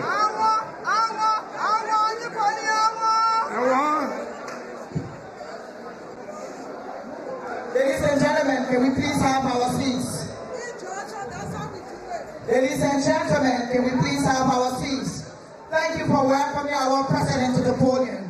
Now, can we give him our all divided attention? You know, he can be very soft-spoken, so we need to listen. Hello, your president, my president. It's personal, y'all. Thank you.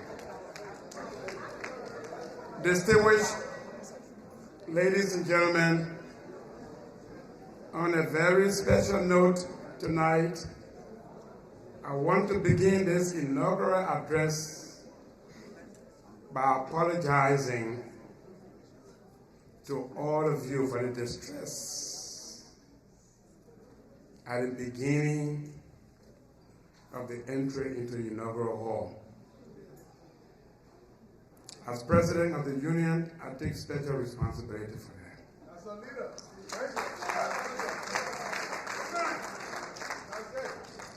This was not what we intended. We are intended for all of you to arrive to the inaugural hall and be ushered in or to your respective seats with no interruption. We don't understand what happened, but one thing I know, Chairman Mansale, members of the executive committee, all of us, including myself and my beautiful wife, worked assiduously to make sure that we are deeply sorry.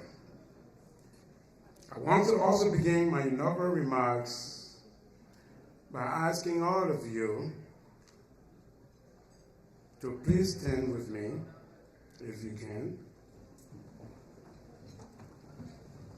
So we give a brief silence for the many lives that are being lost in Ukraine in support of the people of Ukraine.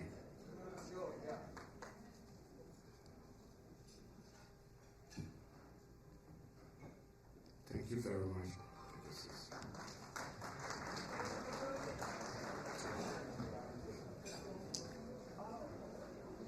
I want you to bear with me tonight as I just read these very few pages, and then we'll have an inaugural ball. Congresswoman Mary Gay Skellen, who I just left, State Senator, also left, Minister Nathaniel Esmage, State Representative Joanna McClinton, Ambassador George Panton, Ambassador of Liberia to the United States, Madam Vice President and members of the National Administration, Chairman Sear, Mr. Sear, and members of the National Board of Directors, members of the Eminent Council, the doyen and members of the National Leadership Council, county organizations present here tonight, Mrs. Jenny Blackwell and members of the Mayor Commission on African and Caribbean Affairs, City of Philadelphia, patrons, advisors, our supporters, my family and friends, and the families and friends of my fellow executives, members of the prelate, and my church family headed by my senior pastor, Reverend William Boyman, Madam First Lady,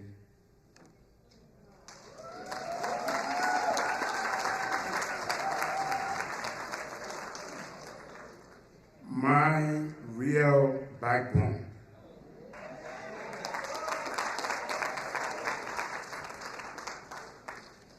members of the Fourth Estate, distinguished ladies and gentlemen, one and all. We are gathered here tonight for one of the momentous occasions on the calendar of the Liberian diaspora population in the United States of America. On this occasion, may we first give thanks to the Almighty God for the divine mercy on all of us. Secondly, I would like to give a special thanks to my wife, the incoming First Lady of the Union, Mrs. Rosalynn Kamara.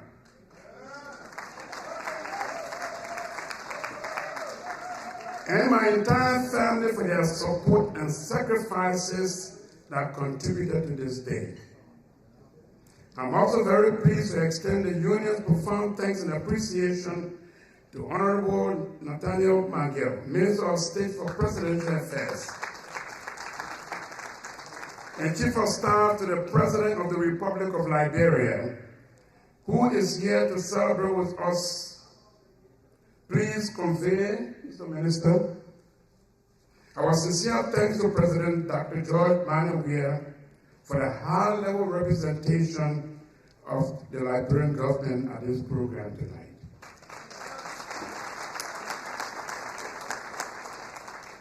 I'm very excited to express my thanks to our own Congresswoman Mary Gay Scanlon, who just left,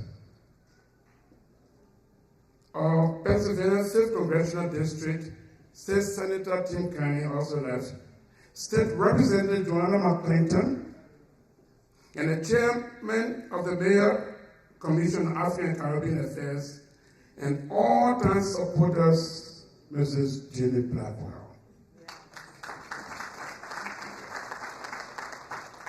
Ladies and gentlemen, in September of 2021, over 400 delegates representing Liberians in their various organizations from across the length and breadth of the United States descended on the beautiful city of Columbus, Ohio, at the 47th Inaugural General Assembly of the Union of Liberian Associations in America to make the important decision of electing a new code of officers for the Union of Liberian Associations in America.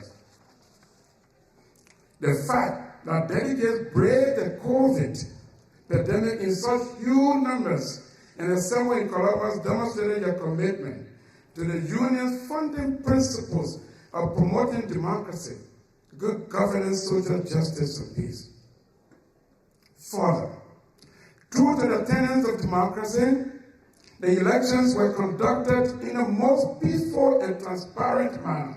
For the first time, the Union utilized an electronic voting system in its electoral process, making the result completely transparent and indisputable. We are indeed very humbled that at the end of the process, our leadership was elected by you, the delegates, to steer the leadership of the Union for the next 2 years. We therefore extend our thanks to the Doyen and members of the National Leadership Council, who mobilized delegates within their respective chapters for this crucial General Assembly. To you, we pledge our total commitment to uphold the trust and confidence reposed in us. Distinguished ladies and gentlemen, our country, Liberia, is at a crossroad, and the tasks before us are enormous. There are many areas of national development that requires our support and participation. While it is true that the Liberian diaspora contributes more than 20% to Liberia's GDP through remittances and other investments, our people in the homeland are still looking to us to make more contributions for the development and the maintenance of peace. It is precisely against this background that I'm appealing to all Liberians to set aside their differences and support the Union so that our impact can be felt here in the U.S. and at home.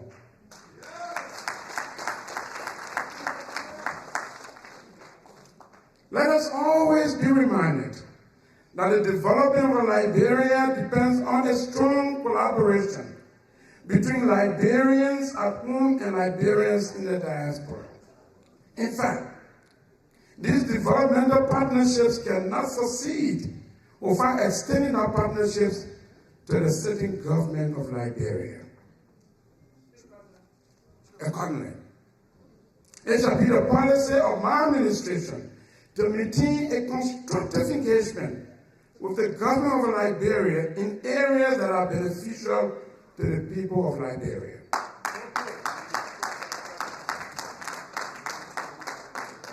We are embarking on this policy fully aware that there have been times when the relationship between the Union and the government of Liberia has been strained, and for good reasons. However, when times change, it is imperative that the union also adjust its policy and postures towards the government. Liberia is now a full-fledged democracy where individuals and entities are exercising and continue to exercise their political, civil, and other rights. In this regard, the union will pursue a collaborative relationship with the government of Liberia in areas that are beneficial to the Liberian people and where the policies of the government are in the interest of the people of Liberia. As we begin the path of collaboration, we thank President Weah for his bold support for the citizenship rights of national-born Liberians, citizens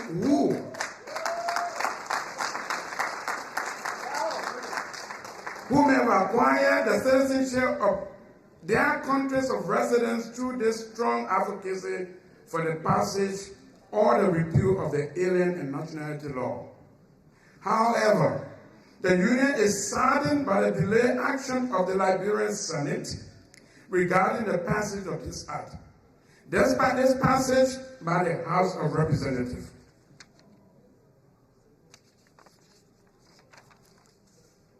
The Union is taken aback that politicians and other national leaders continue to play politics and lip service to the rights of its natural-born citizens in the diaspora, despite the massive support the country is receiving from its citizens abroad, and it is a national disgrace.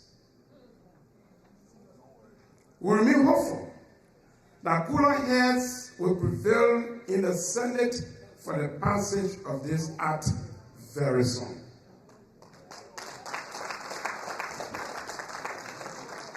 Distinguished ladies and gentlemen, with your indulgence, let me now share with you some things this administration has achieved since our elections.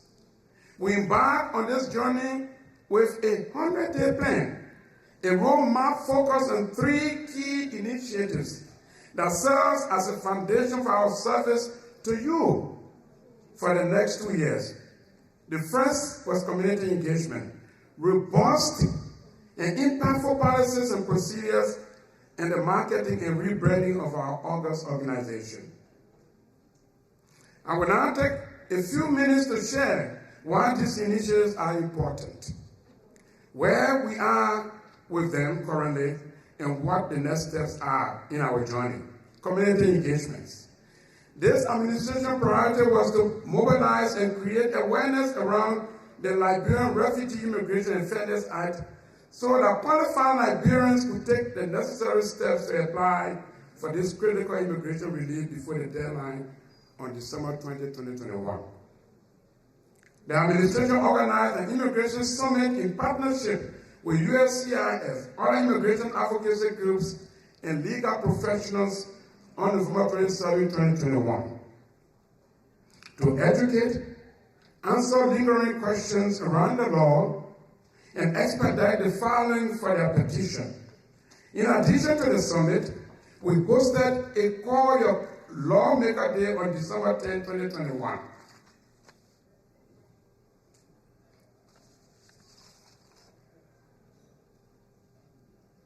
Encouraging all Liberians to call their local lawmakers to seek an extension for the deadline for filing petition under the LRIF. Though Congress has not passed or has not extended the deadline, the campaign provided guidance and mobilized many Liberians who were able to file their petitions before the expiration. The administration has also been engaging Liberian chapters that were once part of the union to return back to the union. In addition, we continue to provide support to our members and have designed an outreach strategy to recruit more chapters into the union. On January 22, 2022, the administration sent a delegation to the state of New Jersey to find a resolution to a decade, I'll read that again, on January 22, 2022, this administration sent a delegation to the state of New Jersey to find a resolution to a decade-old conflict within the Liberian Association of Central New Jersey and metro areas. As a result, we can proudly say that the community is back together and will be going to the polls on May 14, 2022.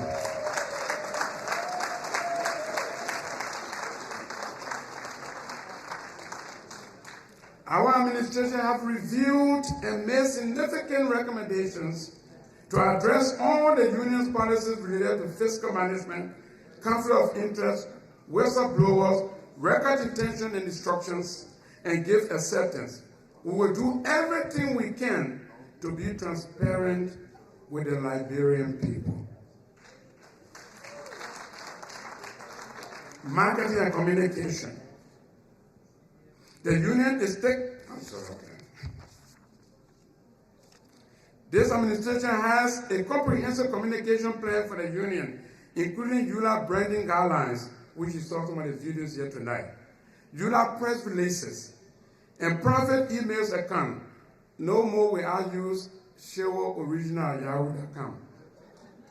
I have a ULAA email address. We updated all our social media accounts and deploy a phone system to contact us at any given time. We will continue developing and utilizing our communication infrastructure to keep you informed. Fellow Liberians, we have a lot of work ahead of us as we create innovative ways to engage and advocate for all diaspora community. We have also developed our national agenda to assist the people of Liberia in reducing poverty. This administration has introduced the Liberian Diaspora Initiative Fund, a ULAA poverty reduction strategy. LDIF Fund will aim to promote economic development and reduce poverty for the people of Liberia. According to the World Bank, 50.09% of Liberia's population live under the poverty line. This translates into roughly 2.3 million Liberians who are unable to meet their basic needs. Around 68% of the country's poor live in rural areas where poverty incidence is 71.6%. More than twice as high as incidence, which is at 31.5%. Additionally, 44% of the population live under the extreme international poverty line of $1.90 per day, compared to Liberians living in America. According to the U.S. Bureau of Labor Statistics, the average American spends $164 per day on groceries, housing, utilities, transportation, and etc. Poverty in Liberia is projected to increase over the next few years, driven by increased food prices, lower commodity prices for minerals, and the ongoing COVID-19 pandemic. The leading causes of poverty in Liberia include lack of access to food, education, healthcare, and unemployment.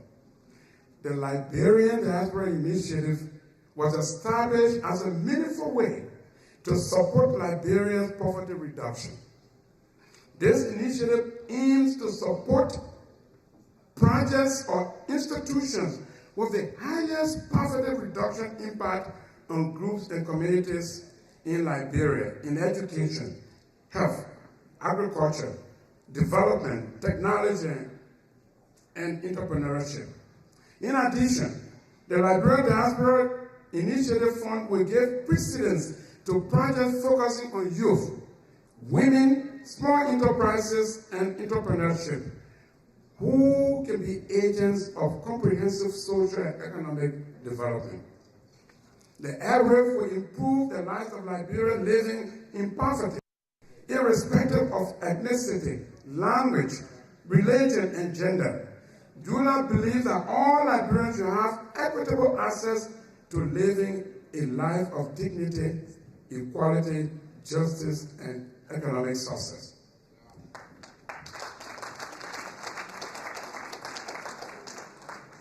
My fellow Liberians, I understand we are already doing a lot for our country, members in Liberia.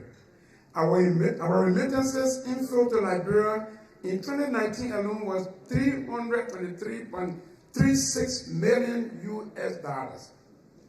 Yet, our brothers and sisters are in extreme poverty. We must work together to create a plan that will sustain and have a more significant impact on the people of Liberia. We are confident that our footprint will make that impact through the LRIF project. It is estimated, I'm almost there. It is estimated that more than 250,000 Liberians live in the United States. If only, listen to me very clearly, if only 100,000 Liberians to commit to donating $25 annually, I'm not saying monthly, $25 annually to the LRIF project, that will translate to $1.5 million per year to collectively support and address poverty in Liberia. I, as National President of the Union, I'm challenging all of you in the diaspora, friends of Liberia and community partners, to join us in the fight against poverty, as no child or family in Liberia should go to food, education, or equitable access to health care. ULAA is seeking to collaborate and develop partnerships with the Liberian government, U.S. government entities, Liberians in the diaspora, corporations, foundations, non-for-profit organizations in fulfillment of the LDIF project. That project is going to be launched tonight, and we are looking forward to your contribution to that project.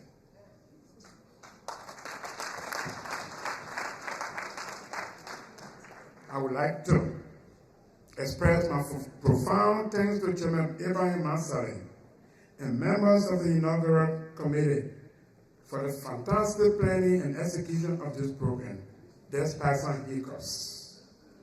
I also extend a very special thanks to my very dynamic Vice President, Ms. Minerva Grant, for providing oversight to this committee.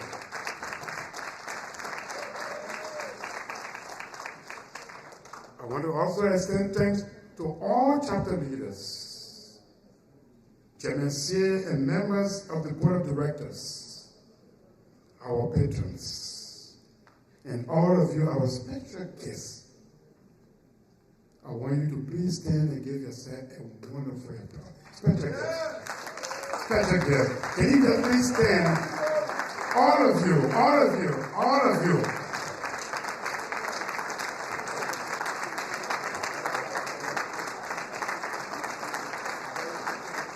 We want to salute you. You made this program to be a success. Thank you very much.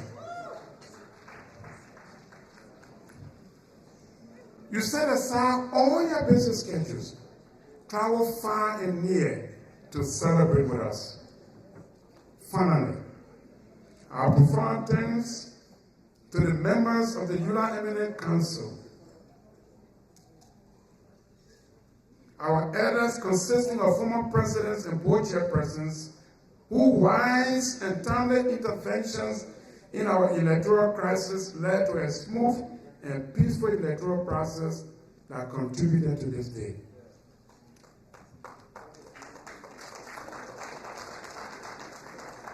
And now, therefore, before I take my seat, I want to propose a toast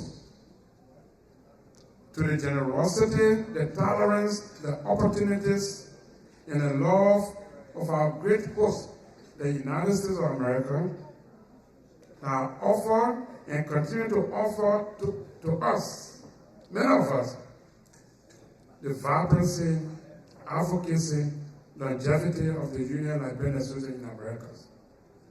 Thank you. God bless.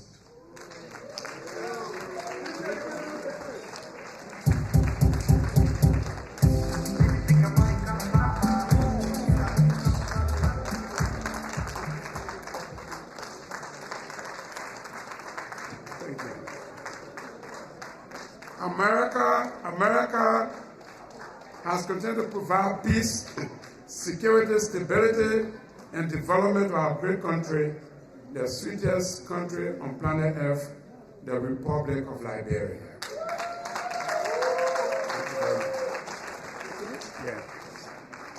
Ladies and gentlemen, can you please stand and give our president a rousing round of applause as he goes for the seat. Yes! Say what?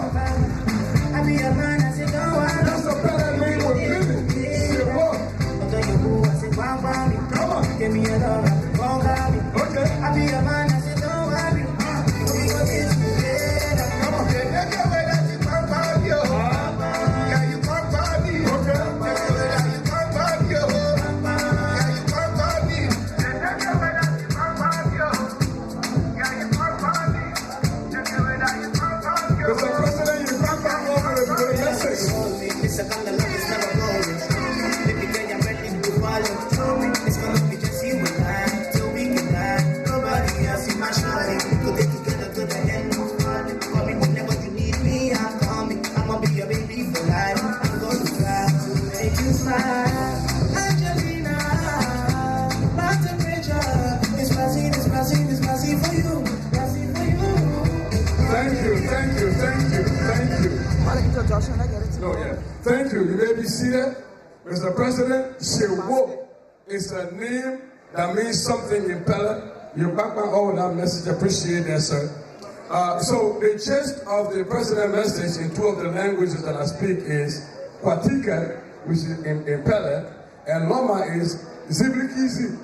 Those are two things we're doing. It's unity, we're working together. And so we're about to call on to the state because we're here to raise money.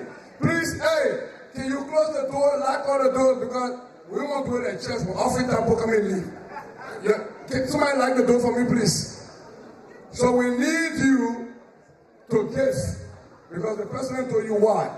But we have somebody special in our midst to tell you also why. I am not the right man to introduce that somebody, but I'm going to introduce somebody to introduce that somebody, because him and I got a connection. You got to know somebody to know somebody. We both from St. Dominic Catholic School in Bowman County, so I'm going to call on my own brother to come to the stage, the former Deputy Minister of Information, Mr. Eugene Fagan from St. Dominic, to introduce who's going to raise our money to us. Come on, brother.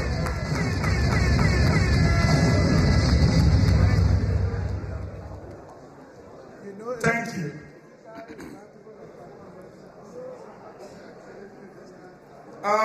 We'd like to make an announcement to the devil here tonight. By the power vested in us as Liberian citizens, we hereby send a message to the devil that if you think we are not going to be united as Liberians in the Americas for the benefit of our people in Liberia, we say you will be met with stiff resistance.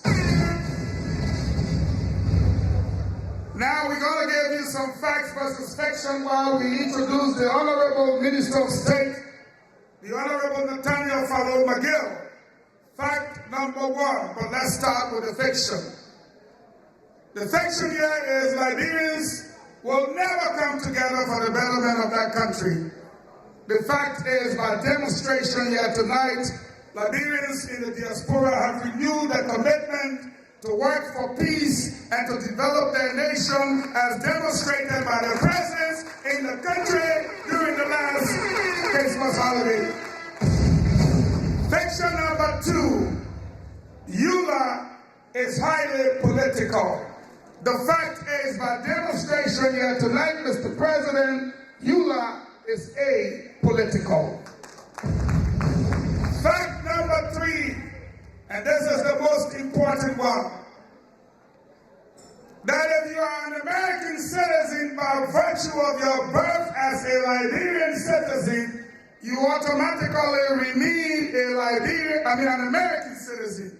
My friend, the Supreme Court said, once a Liberian, once a Liberian, once a Liberian.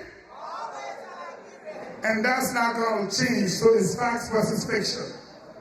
A little over 4 years ago, a young man from Bella up in Lofa, who did not have car road going to his village, would struggle under a bunch of plantain almost twice his weight just to get somebody to be able to go to school. My fellow compatriots, that is a fact. Today, by cabinet position, that young, distinguished, congressional-born statesman of the Republic of Liberia has managed to become, by cabinet position, the Minister of State. By political administration, he's the Chief of Staff in the office of the President. And ladies and gentlemen, by constitutional configuration, he is the Special Assistant to the President of the Republic of Liberia. If we agree that indeed behind every successful woman stands a great man, then we must all agree that with the electricity not at its best, but the street lights, the inner city road connectivity, our students are in colleges tuition free and having the best mark for school passing the WIATs. Hospitals are being built, roads are being built, things are happening, and if we agree we are not at the best, but there is someone behind the president, then indeed Nathaniel Follow McGill is not only honored by the U.S. Congress, but has become the most powerful, well-known Minister of State in the history of the Republic of Liberia. My fellow compatriots, let me seize this opportunity to introduce to you one of Liberia's best statesmen, congressional order Liberian statesman, the man that has become known and well known as the porcupine, the backbone behind the current administration. Begin to make your way down. The man who is known for raising money. He has raised millions of Liberian dollars, the last of which was 76 million Liberian dollars for the students in Bangapong County. I have the singular honor as the former Deputy Minister of Information to present to you the U.S. Congressional Order Liberian statesman, Nathaniel Follow McGill.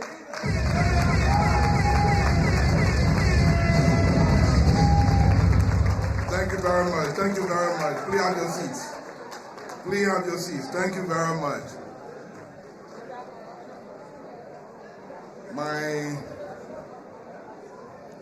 My dear big brother, the president of ULAA, Brother Kamara, our distinguished vice president, Mr. Ambassador, officials of ULAA, former government officials here present, my special friend from Spoon TV, Stanton Waterspoon, my special friend, Mr. Ambassador McIntyre, may you please stand? You know, McIntyre is my friend, but he's a former presidential candidate. So I said, McIntyre, I'm going to ULAA conference. I want you to follow me. So at least our friends in the diaspora can know that the opposition and government can work together. So he's a member of my delegation. Friends, Liberian, distinguished ladies and gentlemen, I bring you profound greetings from the Excellency, the President of the Republic, Ambassador George Manewia. Mr. President, I'm duly pleased to be here. When I received your invitation, normally I don't love to fly. So when you called me and you wanted me to come, I said to myself, two ways. You either fly through Europe, and when you're flying through Europe, at least it will take you 6 hours from Monrovia to Brussels, and it will take you another 8 hours to fly to America, or you'll take 11 hours. So I was thinking, because when you're flying, because the way the plane can shake too much, so the president told me I don't love planes. And so I almost tried to say, no, let me find some excuse to tell the president that it'd be difficult for me to travel. But because of the significance of our relationship, a lot of times people say the government and ULAA don't work together. And so the president said to her in one meeting, I think the president met with Spoon TV and said, you guys got to do something to make sure the confusion in ULAA, let's try to bring all ULAA members together so that at least we can have a strong ULAA in the United States. And so I said to the president, I have to come. And the president said, you got to go. Go and attend the program. Go and represent the government. So I'm here, Mr. President. I want to thank you. And listening to your speech, Mr. President, I want to assure you, as you have said in your speech, that ULAA objective is to engage the government. And I want to assure you today that this administration will work closely with ULAA to make sure we protect the interests of Liberians living in the United States.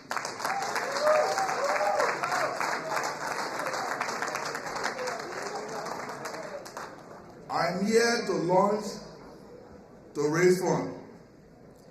You know, I was saying, the way ULAA is run, I will speak small colloquial. The way ULAA is run, most of the time, they make ULAA appear like when you got to leave government first before you become a member of ULAA. When you in the government, you're not ULAA member. But soon you leave government now, then you become big ULAA member and you start running around. I see plenty of former government officials in that place. So when it's time to raise money, just make sure I'll call your name, you can't hear. So when you be in government since 1990, you know, do the interim government time, most of the ULAA got to run into Monrovia to go get an interim government job. Soon the government finish, they can't a ULAA member. I know some of you here see me here. But we are happy to be here. And this is a very, very important program.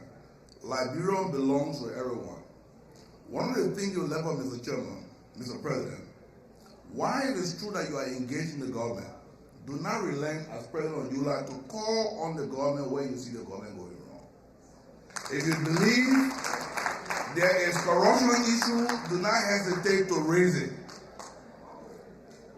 Always raise it. What the government looks for is constructive engagement.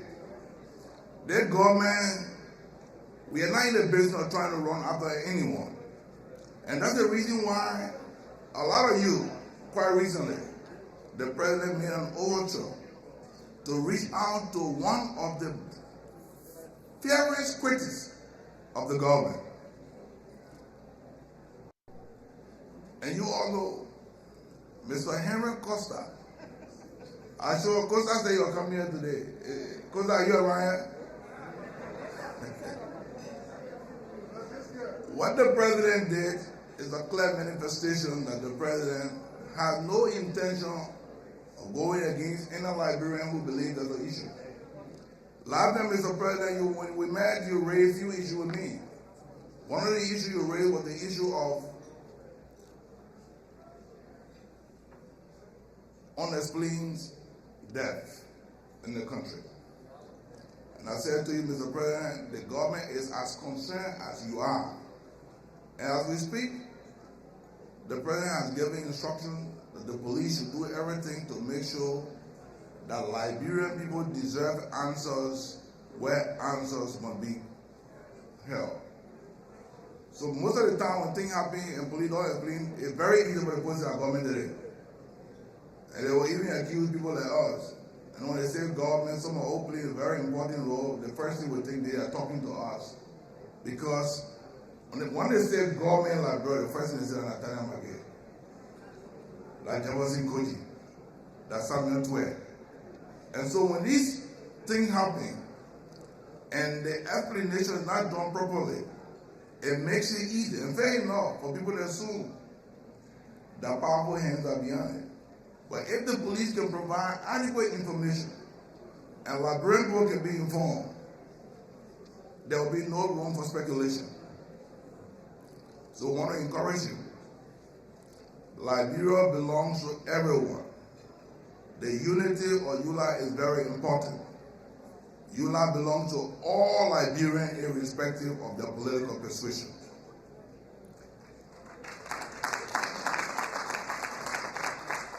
So having said that, Mr. President, I am here to launch this very important fund initiative.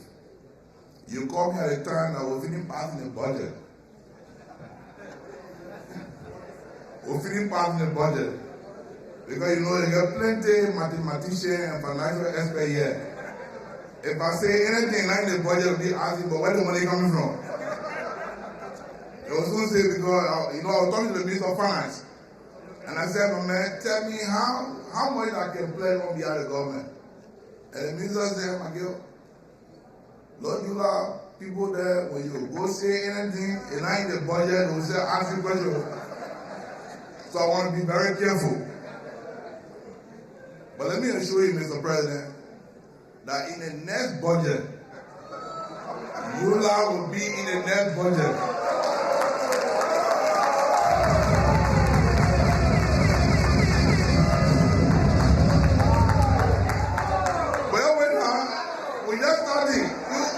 You should be happy for you to be in the budget. But it doesn't mean we're not doing something today. If you are in the budget, that's the best place for you to be. I think we should celebrate for the first time in the history of ULAA. ULAA will now be in the national budget.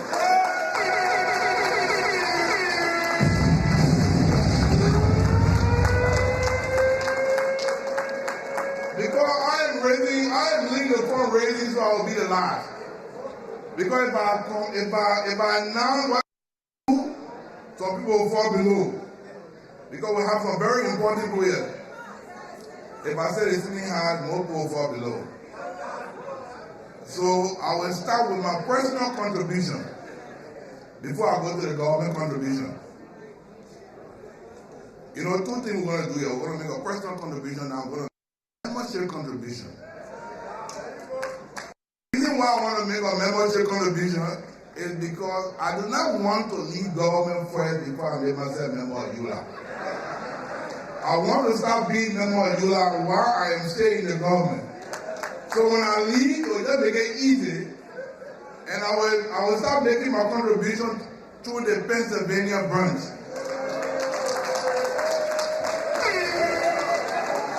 And I will do similar thing on behalf of the Minister of Finance, Samuel Twe, who will join the,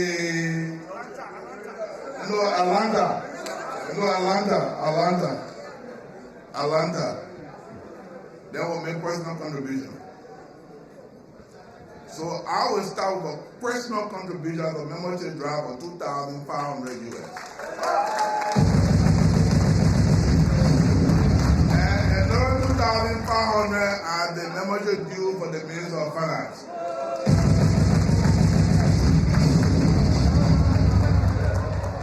Then I will make a contribution of $5,000 US as my personal contribution towards tonight fundraising.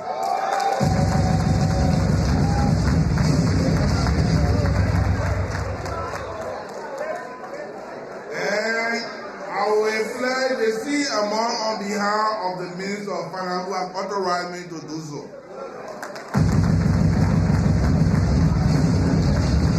The government will be last. Yeah, 5,000. So both are 15,000 ready. The government will be last. Because the government will be last. Because if I raise the government, somebody will go below. So we'll start with our friend. I will start with a friend who came along with me, official government. I'm on my delegation. I have the Minister of Gender for Women Affairs. We're trying to make a contribution. I will call the President of the National Oil Company. So people, you'll come make a contribution. You'll come and pledge. We got to raise money for you like tonight. I see former finance minister and all in the crowd here. We'll call them all.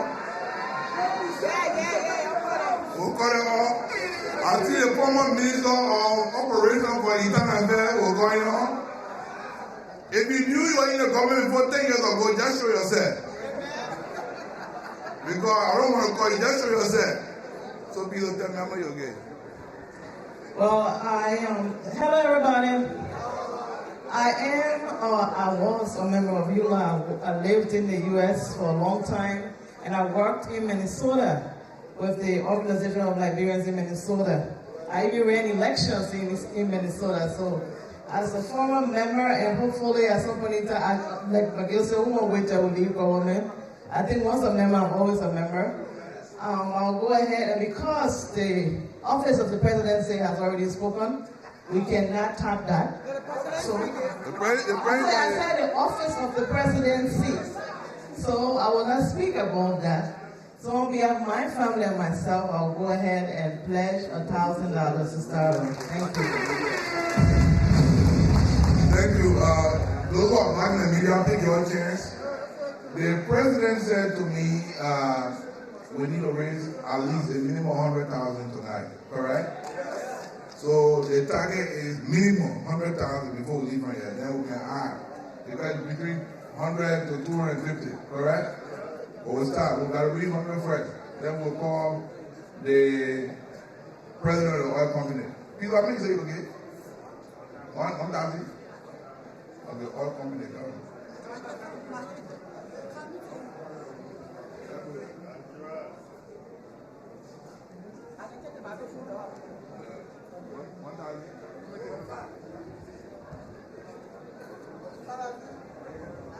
Hello, everybody. On behalf of myself, because Maggie made it clear, all of our budgets are passed, so we can't do digging into that. I'll give a line of $2,000.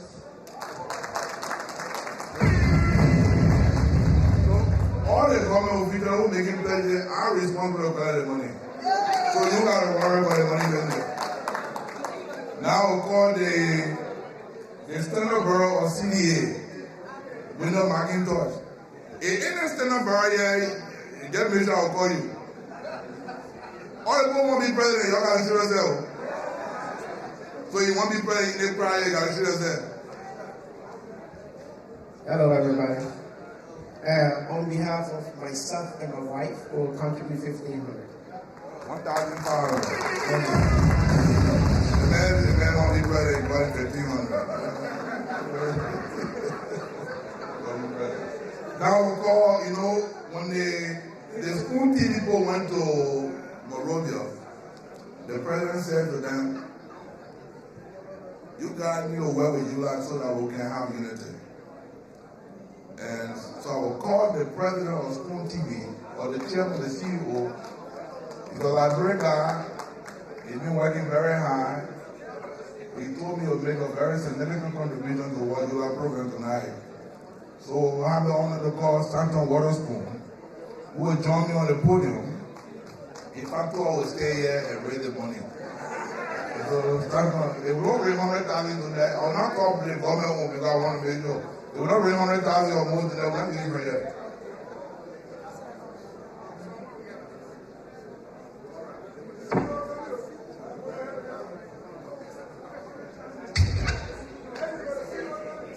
The CEO. That ball can go with the figure. That ball can go with the figure. You know me, I go over man. When I got big money, need to go out and where you get it from. Don't be the private sector, man. Can I go more than the government? No, you got to go more. All right. Good evening. The government call you. Oh, okay. The government call you, so you got to do that. Too much. You got to do more. How long am I going to stand? You want to stand with me over there? All right, so we want to be grateful to God for the wonderful program. I'm not only here representing Spoon, because my wife, Lau Witherspoon, is related to the president. So I'm here in a double capacity. So I'm pleased on behalf of Spoon Network and my wife, my mother-in-law, the entire family, my team, one of which is Thomas and George. I would just, I just can't go more than Minister McGill. That's not good. Minister McGill topped this thing. We will remain with Minister McGill to give this in $2,500. No, I think it's 2,000. I told it, no, come. No. I told it gave 10,000. Minister McGill said, on behalf of Minister McGill, he gives $2,500.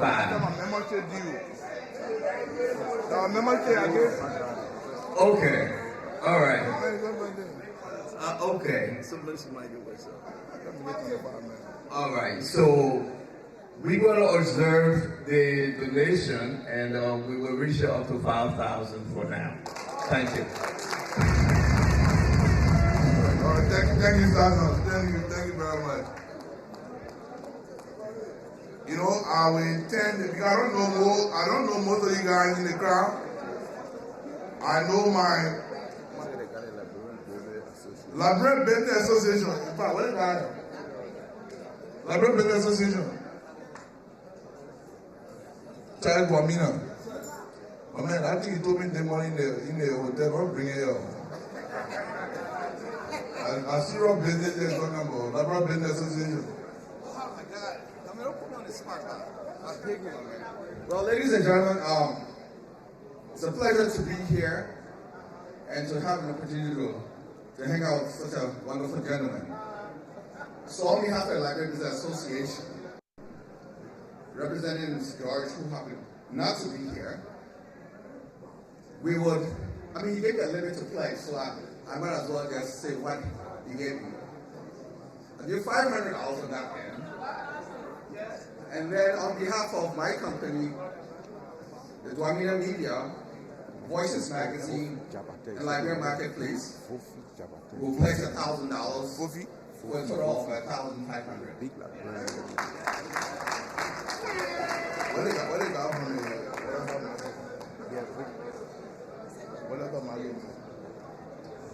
What is Bobby over there?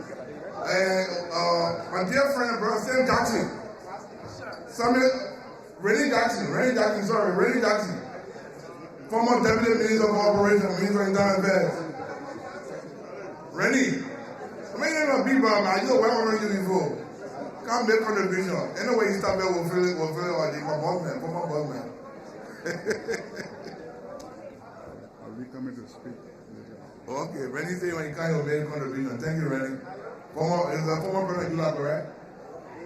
Former Bojo Yula. I'm a former boss man.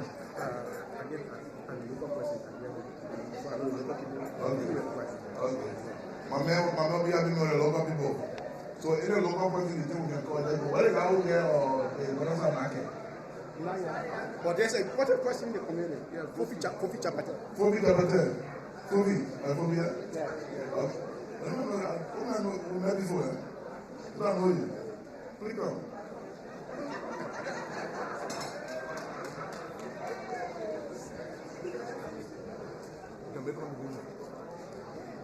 Well, I run a non-profit. I can just make commitment of the organization. So on behalf of my family and I, we will contribute $200. Thank you. The former Minister of Finance. Is there any former Minister of Finance in the building? Nathaniel Barnes. I knew I saw you. Former Minister of Finance. Former Minister of Finance, former Liberian ambassador to Washington, D.C., and former Liberian ambassador to the United Nations, and former presidential candidate. Hey, Presidential candidate. How are you, sir? Ladies and gentlemen, excellencies, I'm honored to be here. And I'm, at this point in time, going to take His Excellency up on an offer to make constructive criticism of our government before I make my personal pledge. You're welcome. Given the fact that our government is among the poorest in the world, our country is among the poorest in the world, I take exception, respectful exception, Excellency, that the government of Liberia will offer to underwrite or make a donation to ULAA, which is an independent organization. More importantly, based on what I heard His Excellency, the new president, say, ULAA is supposed to be providing assistance to Liberia. So why would our government provide financial support to ULAA, who has over the past provided in remittances to diaspora better than $500 million annually? So I respectfully suggest that you, as an official of our government, reconsider. Maybe instead of giving a donation to ULAA, we might provide building a couple of more schools in Liberia. With all due respect, sir. Now, having said that, and I hope it will be received in the spirit in which it was given. I, as a private citizen, a servant of my country and my people, on behalf of my family, will donate to ULAA $1,000. Thank you very much, sir. Thank you, Mr. Ambassador Barnes. Not coming. Mr. President, when you spoke, maybe I didn't listen very well. Probably I didn't listen very well. And one of the reasons why you invited the government, the Minister of State for Presidential Affairs to come and launch your membership drive is because as an institution, you want government support. I listened to your speech, you said you were engaged the government of the United States and the government of Liberia to support your, how you call the program? So I don't know how we'll go support it, we'll not give you money. So I said you want to refuse the money. Eh? Can we say something? I stand to be corrected, but I think the United States government does support private organizations that can improve the lives of the people. And just because of that, next year budget will put $300,000 in the budget for ULAA. $300,000 in the budget for ULAA next year budget. And as you perform, we'll continue to increase the budget.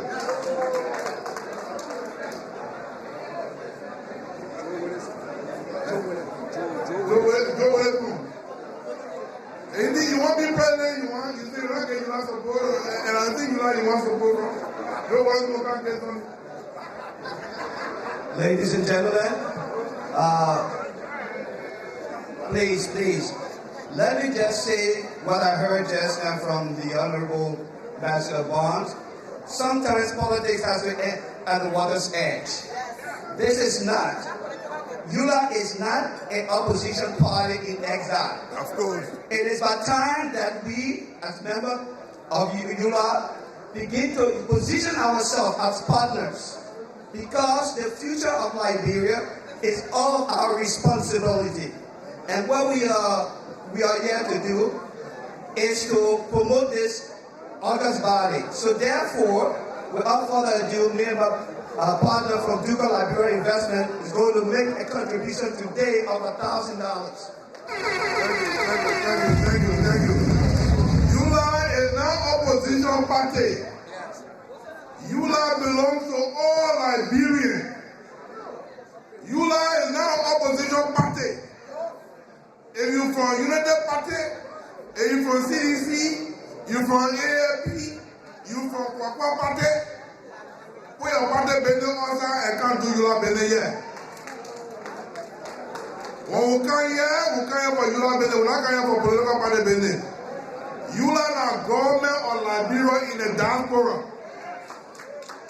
ULAA is responsible to protect all Liberians irrespective of political beliefs or their religious beliefs. So we're not doing politics yet. If you get $1,000 to get a ULAA, we'll tell you what thank you. This American guy. Still is trying. Still is trying. Let's tell them.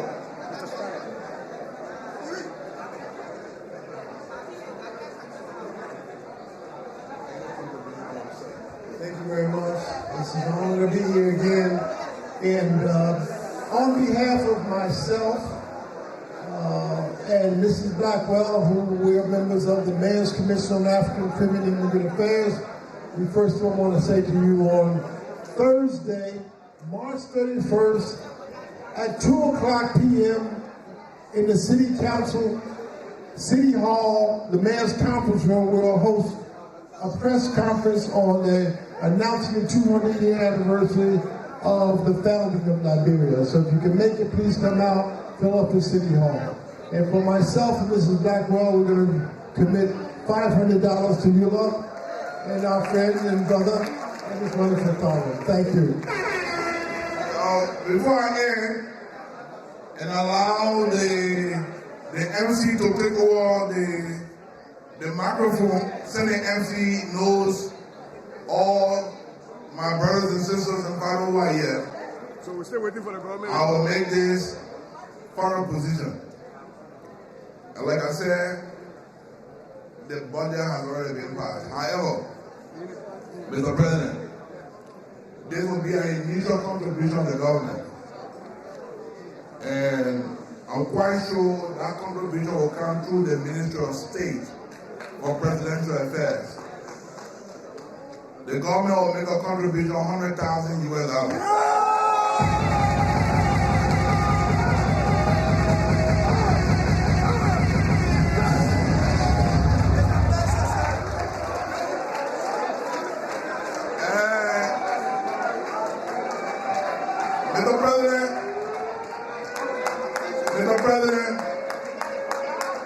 Mr. President, let me end again by saying to you that this administration will work with you, Mr. President, with your ministry, Mr. President, your ministry. Just announce that we got pledge envelopes sitting in your seat and you want to make a pledge with it. Mr. President, let me say to you, I know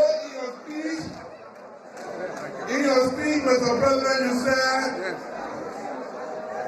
you are very disappointed that a dual citizenship law has not yet been passed in the Senate. Mr. President, as the Minister of State for Presidential Affairs working in the President's office, who has the specific responsibility of having an officer for diaspora affairs, I want to assure you that my office will work with you, that when the Senate returns, we will work together to make sure the dual citizenship law is passed. Correct. Yeah.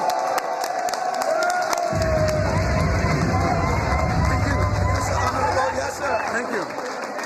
Because of your commitment to make ULAA a more productive and strong organization, we want to assure you that we will give you support that your administration will not fail.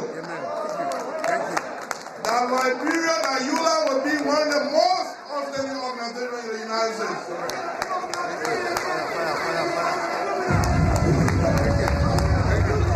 This is a new dispensation for the Liberian community. Oh, okay, before I say that, Samuel Jackson, the economist will make a plan. And I want to extend special invitation to all Liberians that we celebrate 200 years of our founding. I will celebrate 175 years of our independence. ULAA will play an active, very active role in the celebration of 200 years. And ULAA will be officially invited on the celebration of 175 Independence Day celebration in Monrovia.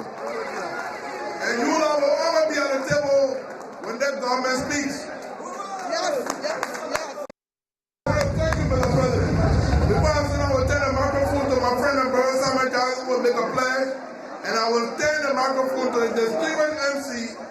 who will call on all Liberians who are here to make a meaningful contribution to what the water initiative. Thank you and God bless you. My fellow Liberians, good evening, how you doing? Yaro, 1974, I was at Drexel University when the Union of Liberian Association in America was formed. So, my people, y'all listen to me, and in 1976, I was executive vice president of the Union of Liberian Association in the United States under the administration of Leslie Norman Abayomi Cole. I want to just say something for 1 minute. There is no development in Liberia without support from the Liberians in the diaspora. Zero. You contribute 20% of Liberia's GDP. You are the most educated, you are the most professional, and you are probably the most nationalistic of Liberians alive anywhere on the planet. In that regard, me and my partner, Attorney Kumalo, will contribute $500 United States dollars, not because we want to, because we have to, because I was here in 1974 when ULAA was organized. ULAA is in my blood, ULAA is in my DNA.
Shout out to everybody in the building. Tonight, let's celebrate and have fun tonight. If nobody talks about you, you are nobody. If nobody chewing your bone, you are nobody. They will know everything about you more than you know yourself. They will talk, just to bring you down. They will spread all your bad news more than they spread your good news. Everybody wants to go to heaven, but no one wants to die. Are you ready now? Let him do the talking. Hey, the talking. Say, I will do the bluffing. Yeah, yeah. Anything they say about me, please believe it. Are you ready tonight? Another man's trash is another man's treasure.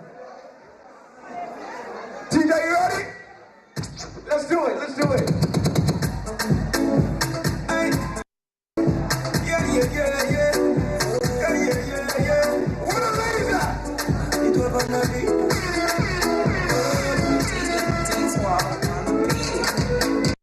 If nobody talks about you, you are nobody.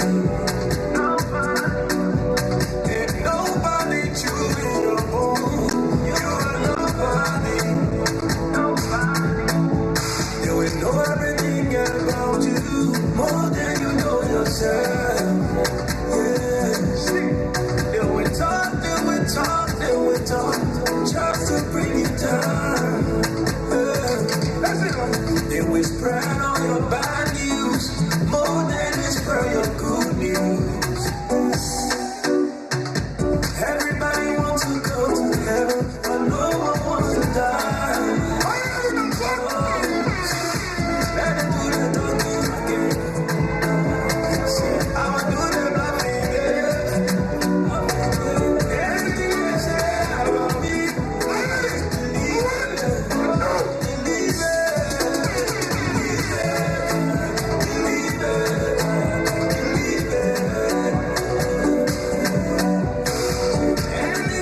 Enjoy your life. Don't worry about haters anymore. Enjoy your life. Sweet, sweet, sweet, mama thing. Everybody wanna do that. Sweet, sweet, mama thing. You got a home. I got a home. You got your life. I got my life. Don't tell me how to live my life. I wanna enjoy my life. I wanna do it my way, my way. Let me live my life. Oh yeah. I wanna do it my way, my way. Happy morning, daddy. I don't wanna be like somebody. When you try to have something on me, when I meet someone never call me. Please better leave me alone. It's the people that was so when I ask you. You gotta know me today. Promise that I shine. I'm taking the money every day. I wanna live my life. Allow me to live my life. Yeah. I wanna live my life. Thank you.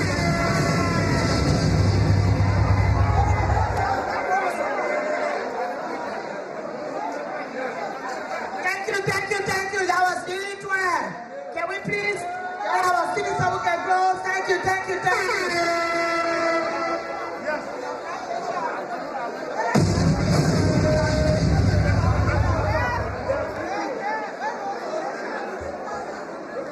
Can we please have our seat? Please. Can we please have our seats? Would like to say thanks to our artists, our own Liberian artists. Thank you, Titwa. Thank you, darling.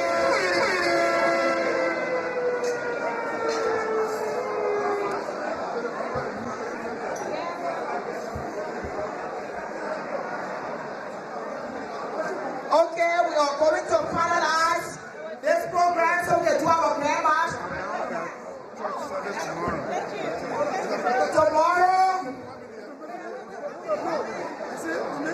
the president will be worshiping at the Lutheran Church on 63rd Street. The Eminent Council has a donation to make, but I know you are coming up for remarks. So when you come up, you make your donation at that time. We have to dance. Can we please have our seat?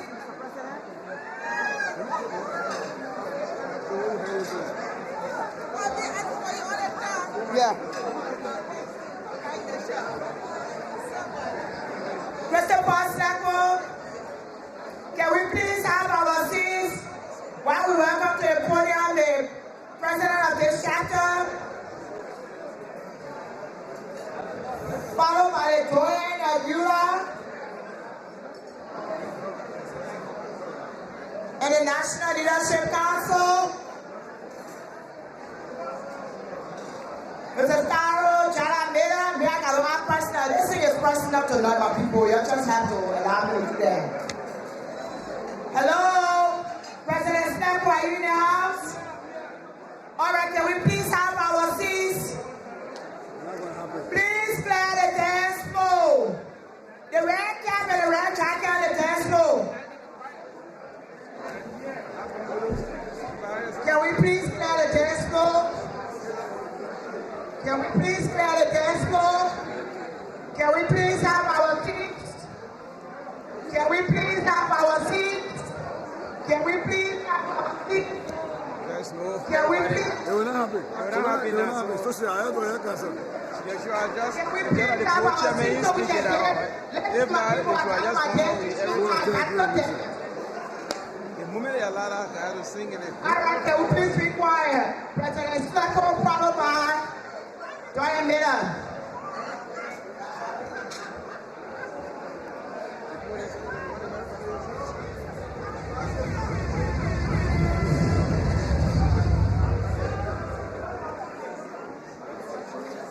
All right.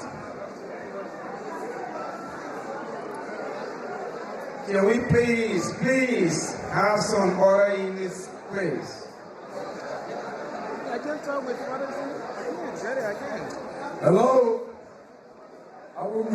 We all understand time is fast spent, but if you can please indulge us for a little bit more. We still got a few people to speak, and then we play music, and then we dance, and the bar is open for however long it's supposed to be. So can we please, hello? Can somebody close the door to the bar, please?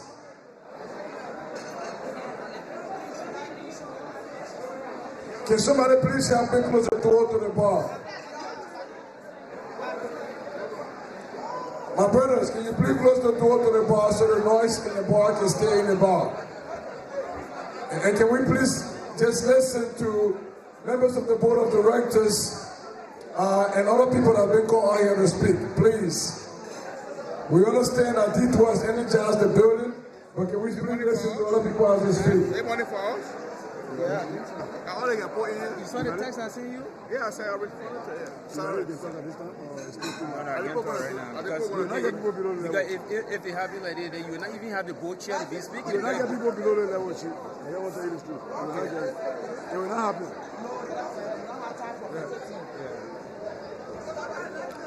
Good evening, everybody.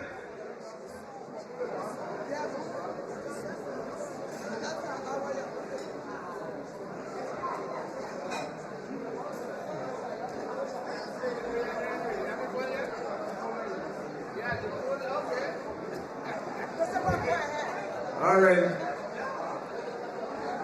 I would like to take this time on behalf of the Executive Board of Directors and members of the Liberian Association of Pennsylvania to once again congratulate our President, His Honorable J.Sho Kamara, and also his team. I'm privileged and blessed to be part of this organization to usher 2 presidents for this chapter who serve in the high leadership of the Union of Liberian Associations in the Americas. Today, I am happy that we, as Liberians in the state of Pennsylvania, are very, very proud of one of ours, our former president, J.Sho Kamara, to ascend to this high office of the Union. I pledge the organization's support to your administration, Mr. Kamara, that we will work together to ensure that your objectives are achieved. Once again, I would like to thank Pennsylvania, who made us happy to make Shehu president. Thank you very, very much. God bless the Union of Liberian Association in the Americas.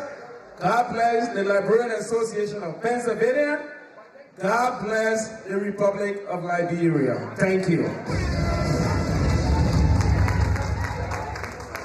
Honorable Miller, Honorable Talo Chalamira, I tell you this is personal tonight, my people. It's kind of personal. All protocol observed. Mr. President and members of your team, the board, and all our distinguished guests, we just want to extend our thanks and appreciation to all of you for showing up here tonight and showing off, not only showing up, but showing off to present such a man to represent our union. I want to extend a special thanks and appreciation to the team that accompanied me to this inauguration. My team.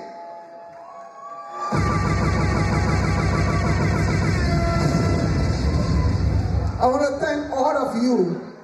And let me just let you know, my team came here, 22-person came on patron tickets. Thank you guys. That's what we call show of support. To our Trenton professional old-timers, and to Mr. Francis calling the dedication at beginning from Jersey, we want to say thank all of you for coming on to support this event. Thank you all guests. We give God a praise because only He alone deserve it. Thank you. Thank you, thank you, thank you. A representative from the ULAA Eminent Council, and I hear you have a donation. So I know when you're coming up to speak, you're coming up with that donation. And after that, we listen to the vote of thanks from our dynamic and beautiful Vice President. Then we'll get dance. It's a dancing competition tonight, y'all. The Eminent Council. Will the members of the Eminent Council please join me here, including the outgoing president? You all right, come now, you come with your money. You can check for the money right here. Sister, boy, I want to basket. Members of the Eminent Council, including the outgoing president.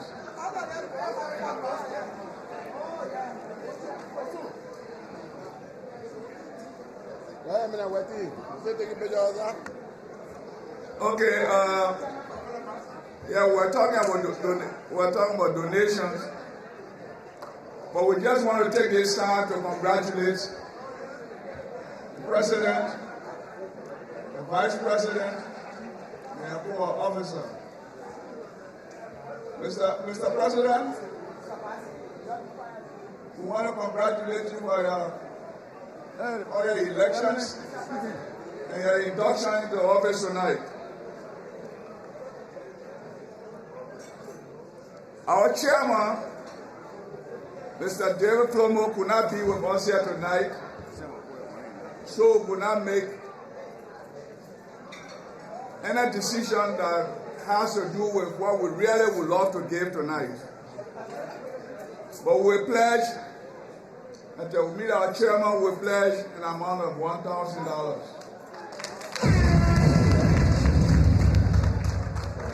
Tonight, there was an issue raised during the luncheon program. And we as former presidents and chairman of the board, would just like to make a little bit of clarification. ULAA and the government of Liberia supposed to be working hand in hand. What has happened in the past is the government has been doing things against our people, which has made it very difficult for us to have that relationship. Even though contributions were made here tonight, but we want to assure you on behalf of the union that it still stands on its principles. That if it does not do what it's supposed to do for our people, we'll go against the government. And we stand by that, and I'm sure the president understands that. So again, we want to say thank you for coming, and congratulations to the president and his team. Thank you. Yeah, it's okay. Thank you, Mr. Eminent Council. Eminent Council, thanks. We're going to call the board chair. I just want to recognize somebody. She was feeling that she paid money to pay and I recognize her. And then the board check come. She come to speak, you know. Why the board? Okay, so before the board chair comes on real quick, We just want to recognize in the house that we have Madam Magdala Cooper, who also came in and supported this program. We appreciate you. We also want to recognize that we have Focus on Liberia in the house, the media platform helping us along with the Liberian LRTN network. So we appreciate you.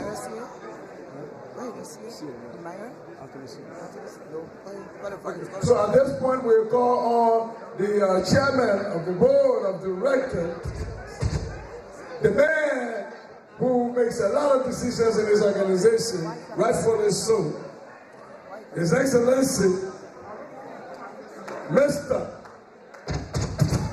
Yeah, every time I say one word, I gotta say, because I make that money. His Excellency, Mr.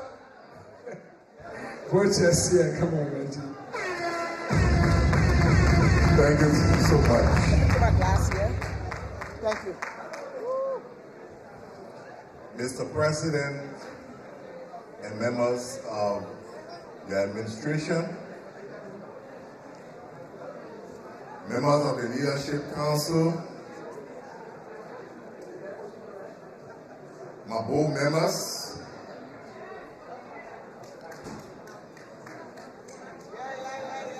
members of the Eminent Council,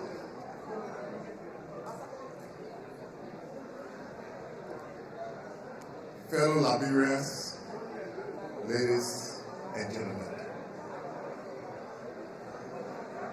I stand here on behalf of the Board of Directors to congratulate President Shehu Kamara and his administration.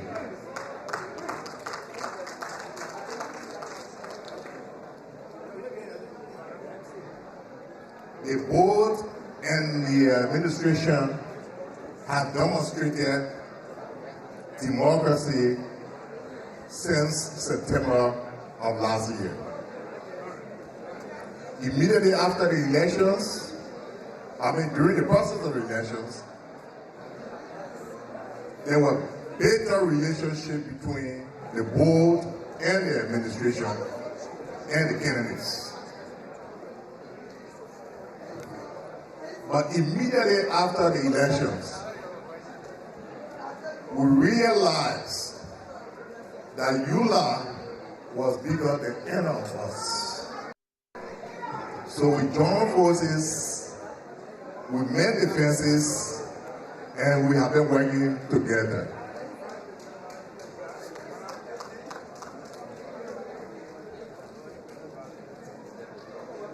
I stand here to assure the administration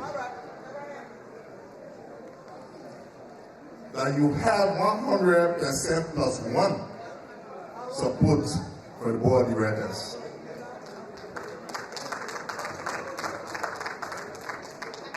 Because we believe if we have to succeed, we have to work together.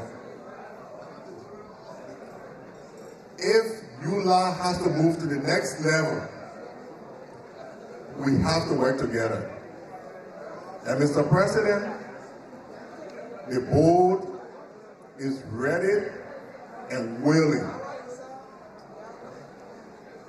The two words, ready and willing, to ensure that your vision never dies. Thank you. Thank you, thank you. We are about to call our Vice President for final remarks. That's a vote of thanks, and then we dance. While the Vice President, just before I call her out, I need to make two announcements.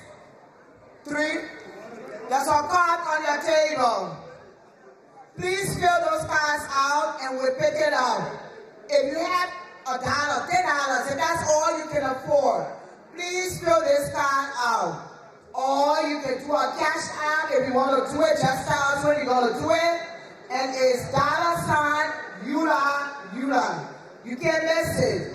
Okay, the next thing is that we're having worship tomorrow morning with the president at 11 a.m. at the Presence Samuel Lutheran Church, 229 North 63rd Street in Philadelphia. 229 North 63rd Street. After which we'll be having a farewell barbecue. Come on, y'all. Let's see if we can have some later again. Okay? So we'll give us an African food. Don't allow civilized things tonight. And that will be at 202 South Carroll Boulevard. 202 South Carroll Boulevard in Upper Darby. You get to a young baby, I can't cook. Ladies and gentlemen, I would like to welcome to the podium Miss Manelo Grant, our dynamic Vice President. Can you please stand as we welcome Miss Grant to the podium?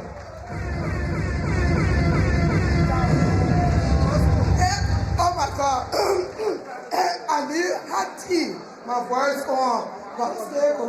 Oh, I need toboggy. I need a pepper toboggy. Yeah. Okay, before I start full of thanks, me I'm from local county. Although my name is never grand, people can't put it with it. We love money business. I will call Mr. Morris Momo. We got pin. We selling it $10 to work towards the project. Although all the poverty making that donation, we still haven't reached our goal.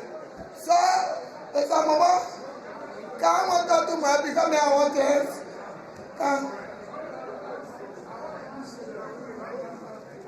So, these are the pins. How much? $10. And it have the president and my beautiful face with all the elected officers. Just $10, my people. We have it here. Please, please, please support us. Support this one because you listen to the president or he need your help. Okay. Yeah, just look for Mr. Momo. Let me finish now. Me, I just want to talk quick. Yeah, thank you very much for coming. We sorry from the beginning, the president apologized, the campaign, I say the campaign move all in now. The president apologized, the chairman for the inaugural, apologized. And I say to my people, I know everybody was calling, Malafibi. We sorry, my people, but all of y'all enjoy yourself. Y'all feeling eating and drink outside there now. The time for all to dance. Y'all, thanks for coming. I ain't calling no name. Everybody that came, y'all special. Very, very special. So y'all, thank you very much. Y'all, party. Yes, thanks for coming. All protocol observed. We're about to dance.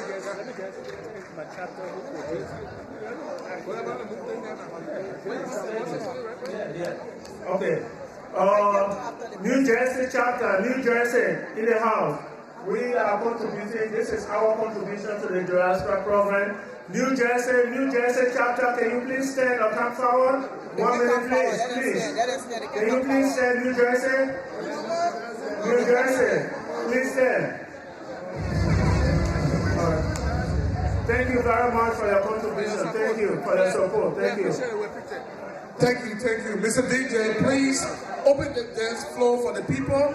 In the meantime, Constance Bachu is going to be celebrating her birthday today. Happy birthday to you, Constance Bachu. Thank you. The Grand March will be led by Mr. Zach Major, followed by the President and the First Lady, and followed by the Vice President, and followed by the executives and everybody else. If you have a tape, come on. Join the Grand March. If your table is at the edge, just move your table a little bit so we can have dancing space. Y'all see, I got on my dancing shoes. Once again, thanks for your patience. Thanks for your love. Thanks for supporting us. My name is Bosu Junior Jana. It was an honor to serve as your mistress of ceremony. I'm honored, I'm humbled, I'm proud, and I was co-hosting with Professor Sister Koya, all the way from Minnesota. Where you at? So you see, I have to say for in front of you here tonight. But we didn't say time alone, you know. You know the kissy pastor, why are you moving your table? Mr. Samuel, please come to your bottle lander. The kissy pastor went to go preach. I the only people that are my right, I'm my uncle. Nobody can talk about that. So you better go preach unforgiveness. So you got to the church. So that break for this is a serious thing. My brother and sister, we gotta forgive one another. Yeah, we gotta forgive one another. Forgiveness is very important to God. My sister, forgive your brother. My brother, forgive your sister. You say that forgive. The kissy pastor pronouncing forgive. So, pastor, forgive your member, forgive your pastor. So as we are here tonight, anything happen here tonight, just forgive one another. Don't take it serious. God bless you. Have a good night. The chapel of prayer, take on. Let's show the grandma.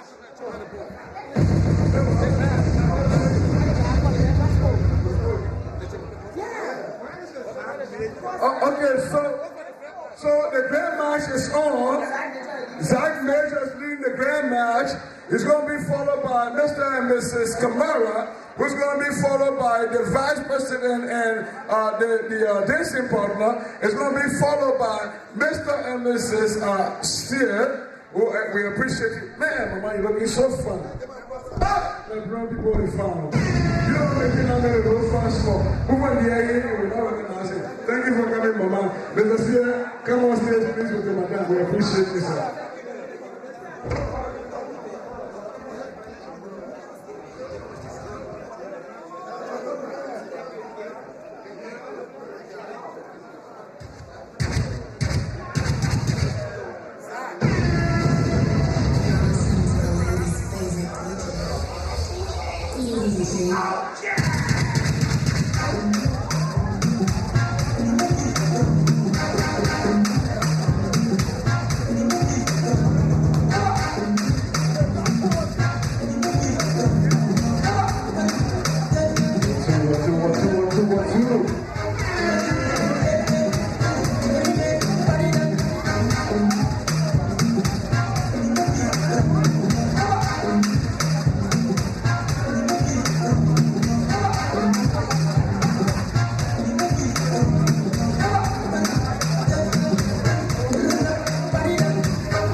school to play.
That's how we do it in ULAA, y'all. This is the new ULAA.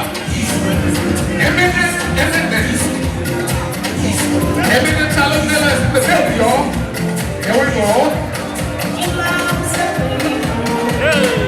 Central Hall, the president of the University of Liberia.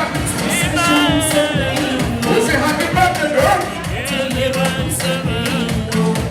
Happy 19th birthday, Central Hall.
No.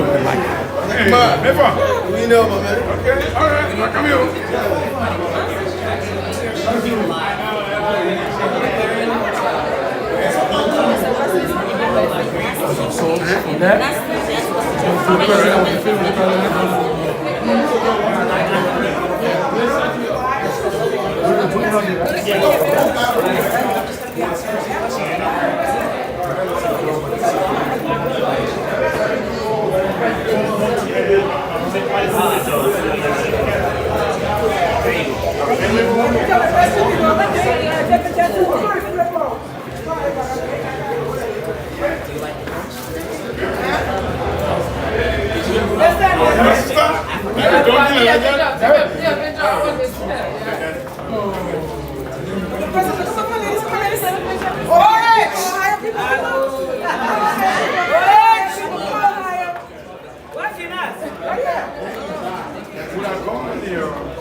I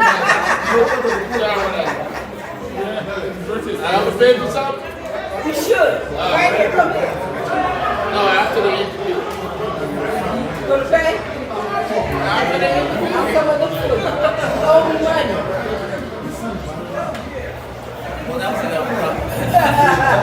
Yeah, he just bought the interview, just now. Who? The guy just bought the break. He didn't think we try and stop it. Everybody can just bought the Oh, ready? Thank you.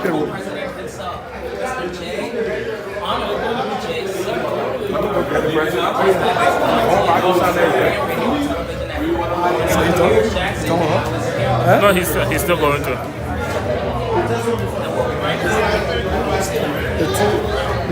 Is his microphone live? It's live. Sorry.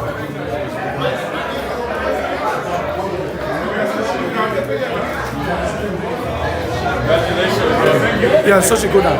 Thank you very much. You got to usher her. Yeah. That's president.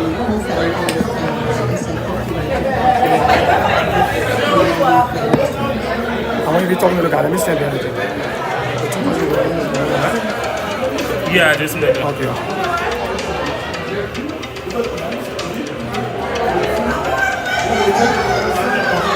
I'm running the commercial. I'm almost done. Okay?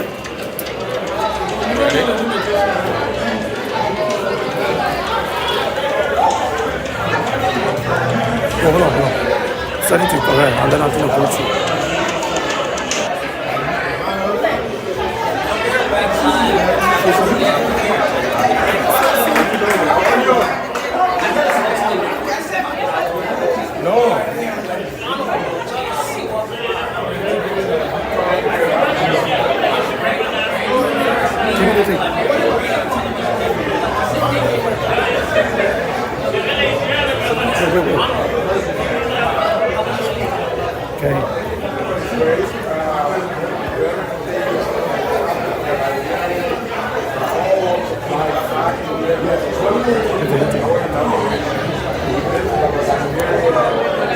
So when we're doing it, I will take him, you take the shot, you take the small shot, you take the shot. Give me the shot. Give me the shot.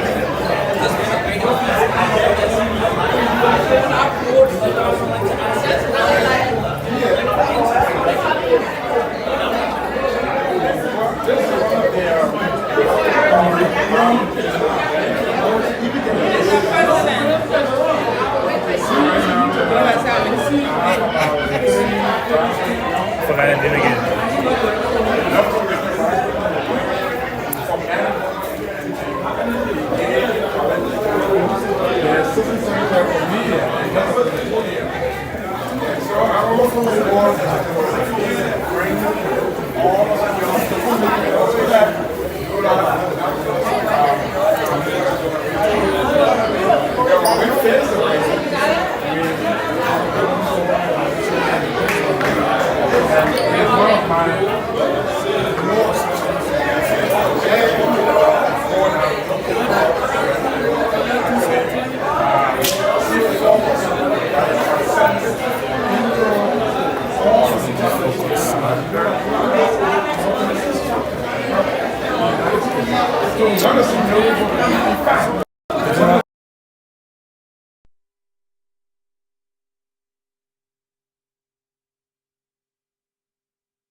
has a privilege going out. Beyond the yesterday, the meeting with the minister, Sunday morning, when the National Leadership Council takes out the different chapter leaders from all of the states, you know, the national board of directors, these guys have made me actually have made me very happy. And LRTL actually will pay you know, the just as you know, you know, really like television. Thanks a lot, Zay. Thank you.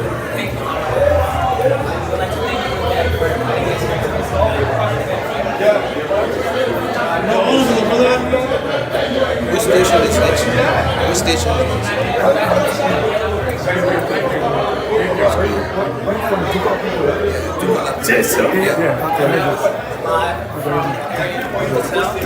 What week was this?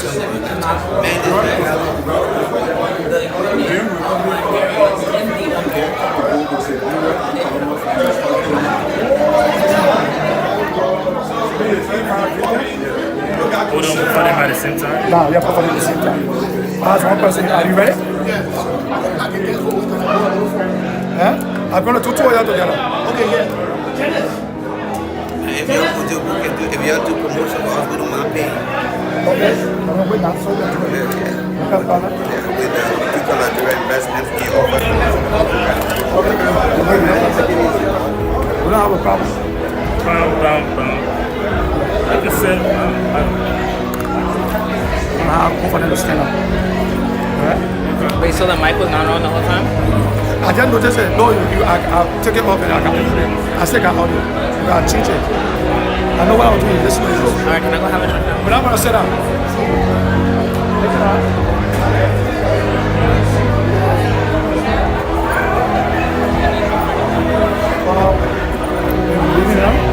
You're not going nowhere yet.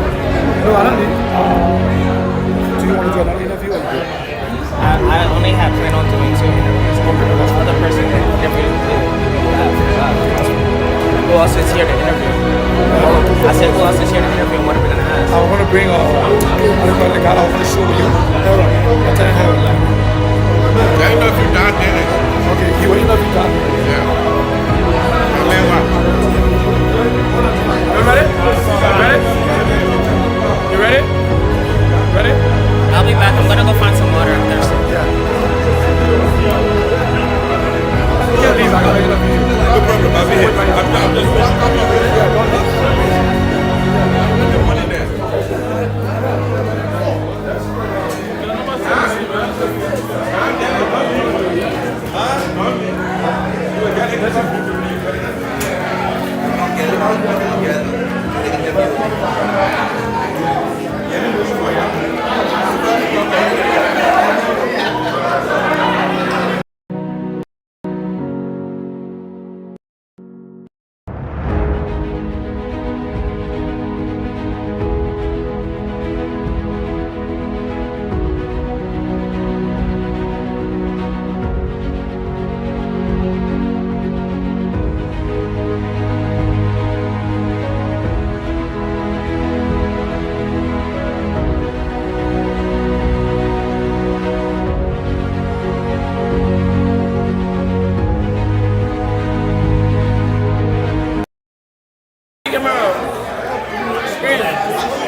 So I'll start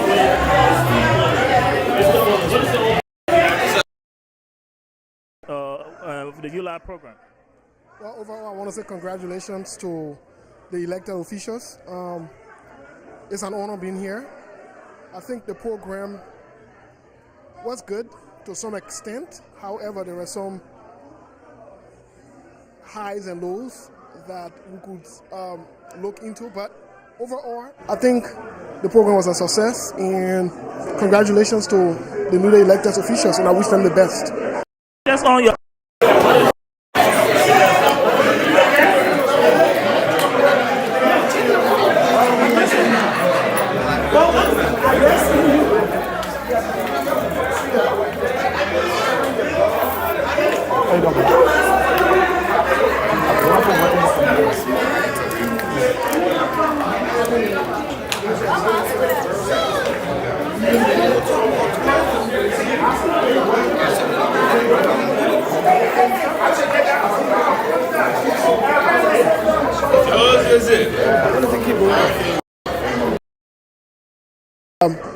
Had to call on Nathaniel Magil in public. I think that was a little embarrassing. That was a little contradicting. They sent out misinformation to the public.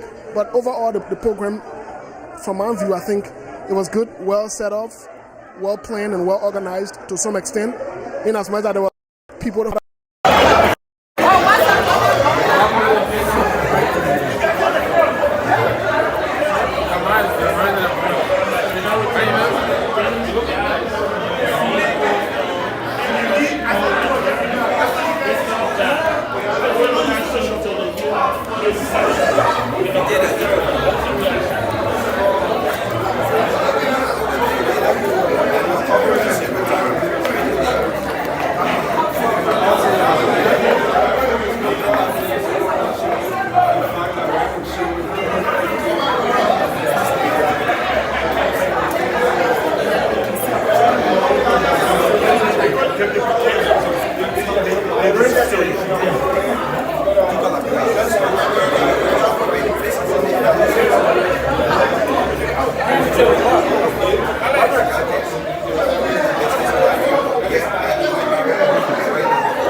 walk a very fine line. Some people are like it because you feel like anything is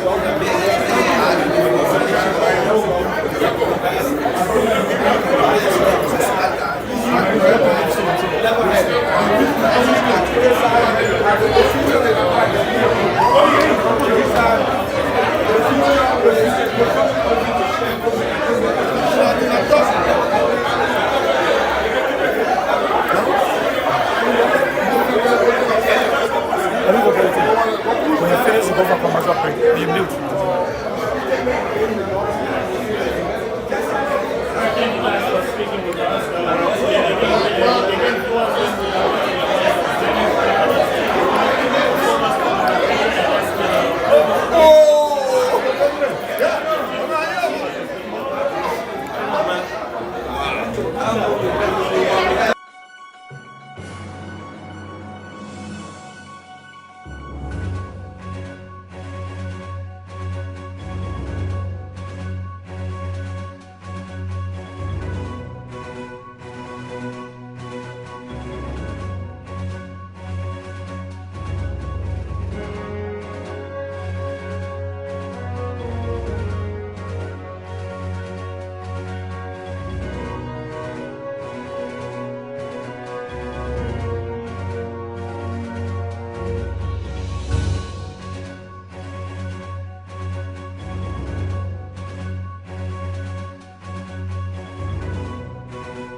Yes. Welcome back, ladies and gentlemen. Wherever you're viewing us from, this is the Liberian Radio and Television Network. We are still here at the 47th inaugural ceremony of the Union of the Liberian Association in America. Here with us today we have Mr. Ishmael Johnson. Mr. Eastman Jacob Johnson, welcome to Alaric here. Thank you very much, sir. It's a pleasure being in your confidence. I feel this is an opportunity to be with you in your cover the Inaugural program in New York doing official in America. So it's a pleasure. Thank you for having me. Thank you. Can you introduce yourself and what is your relationship to you? All right. I'm Johnson.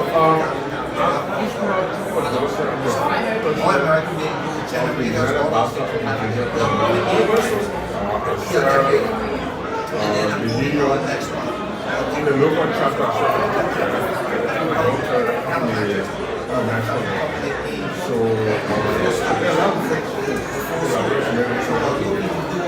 so the fact that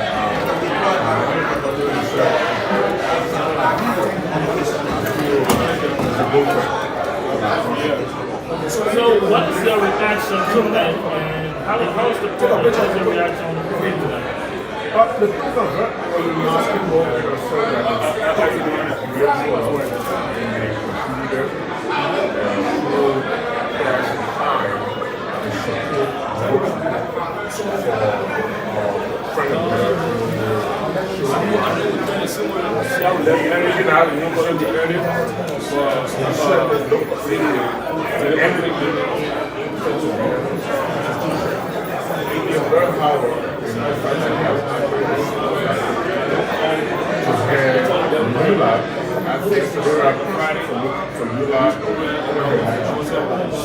Okay, and you did ULAA program carries the team developing partnership in order to promote economic growth and to reduce poverty.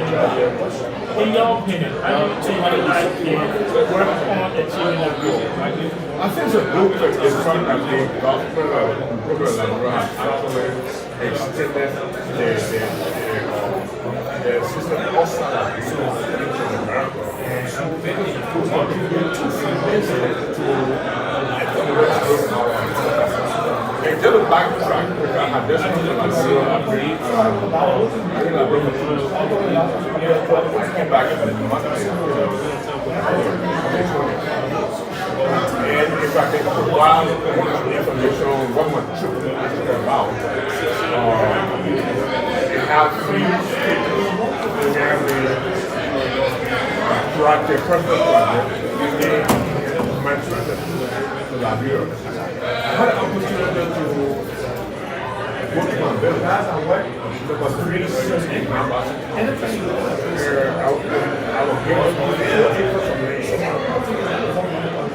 in one time, there was no father in this town. People there, the village there, public school,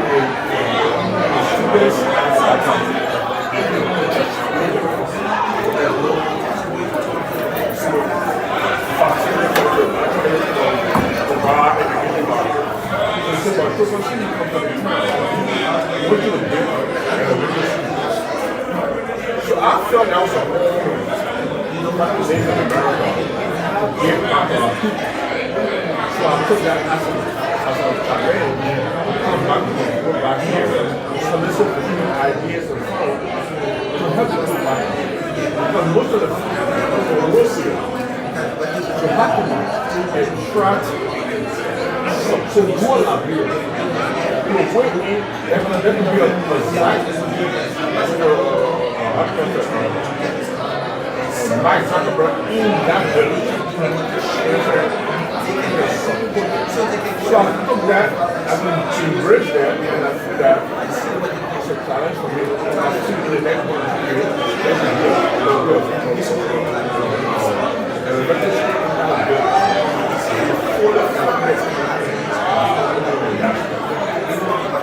How do you think ULAA can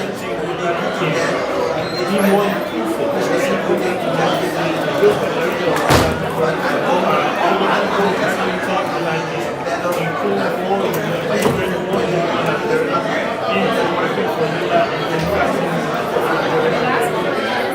I think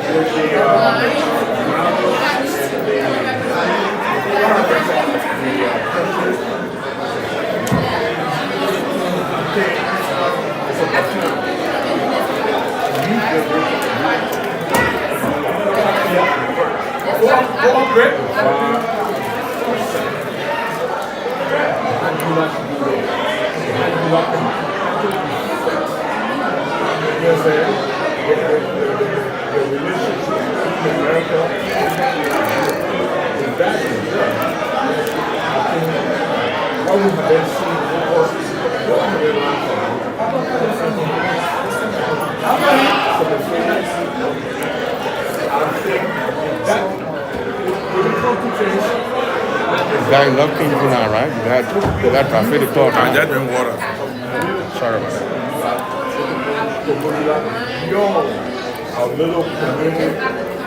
My brother just forsake me. Thank you very much. Your man. Yeah, Tony. Tony's word. I just learned today that you put a song up. You don't do that. You train, you bring it from Africa. Already, you gotta. He put his song up? That was my. Where's the song with boy? The boy, no, nobody here. Working, say, why the member went to you? But how old is the man? It's on. I mean, definitely. Thank you so much, sir. Okay. Let me close out. For the next one? Give a few minutes. Ask a few questions. We're on break now.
Liberian Radio and Television Network. And we are still here bringing live coverage of the 47th inaugural ceremony of the Union of Liberia Association.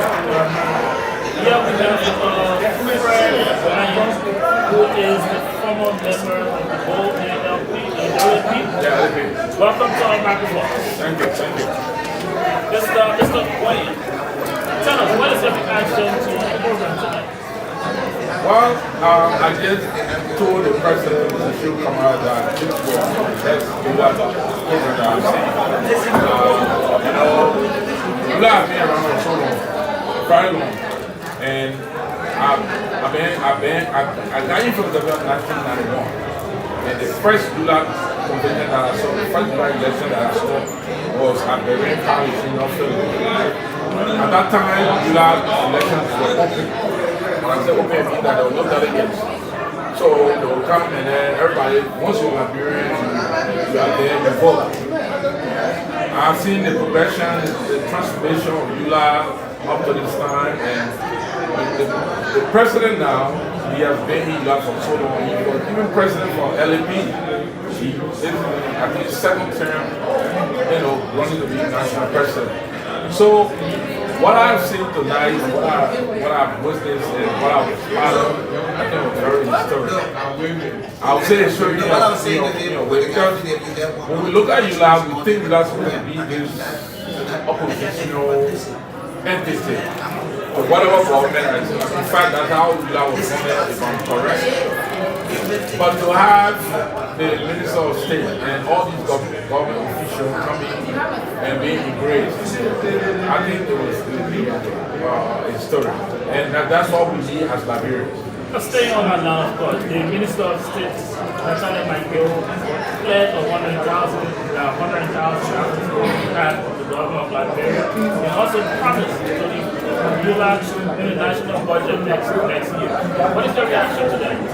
I think it's necessary. Because ULAA is umbrella organization for all Liberians in the United States. You should not go out there trying to look for them. Now, getting that assistant and what you do is like two different things. And we all know Liberian organizations. Sometimes you go, astray and do other things. You should be able to, I was saying tonight, somebody told me, oh, I want to call you because you're from the graduate community, we want to call you so you see what you're doing. I said, no, I cannot do that. You should give all the other small organizations the help. You should ask any organization, any professional organization or entity in the Liberian and say, look, what are your projects? What are you trying to do? Are you working with kids? Are you working with juvenile? What do you need? And you should come in to help. So the government are not trying to assist you. It's a good thing. Because we're all Liberians. If they can afford to do it, it should not be political. It should not be because elections come in or something like that and somebody in favor. But it should be a genuine thing to help this organization, to help other Liberians that in the diaspora. You have to have a biggest scholarship fund in the U.S. There are kids who graduate from high school, sometimes they don't have the means to go to college. So you have to come in and look, once you can maintain this grade point average, we'll make sure you go to college. And it shouldn't be based on where this child is from. The child is good, the child is good.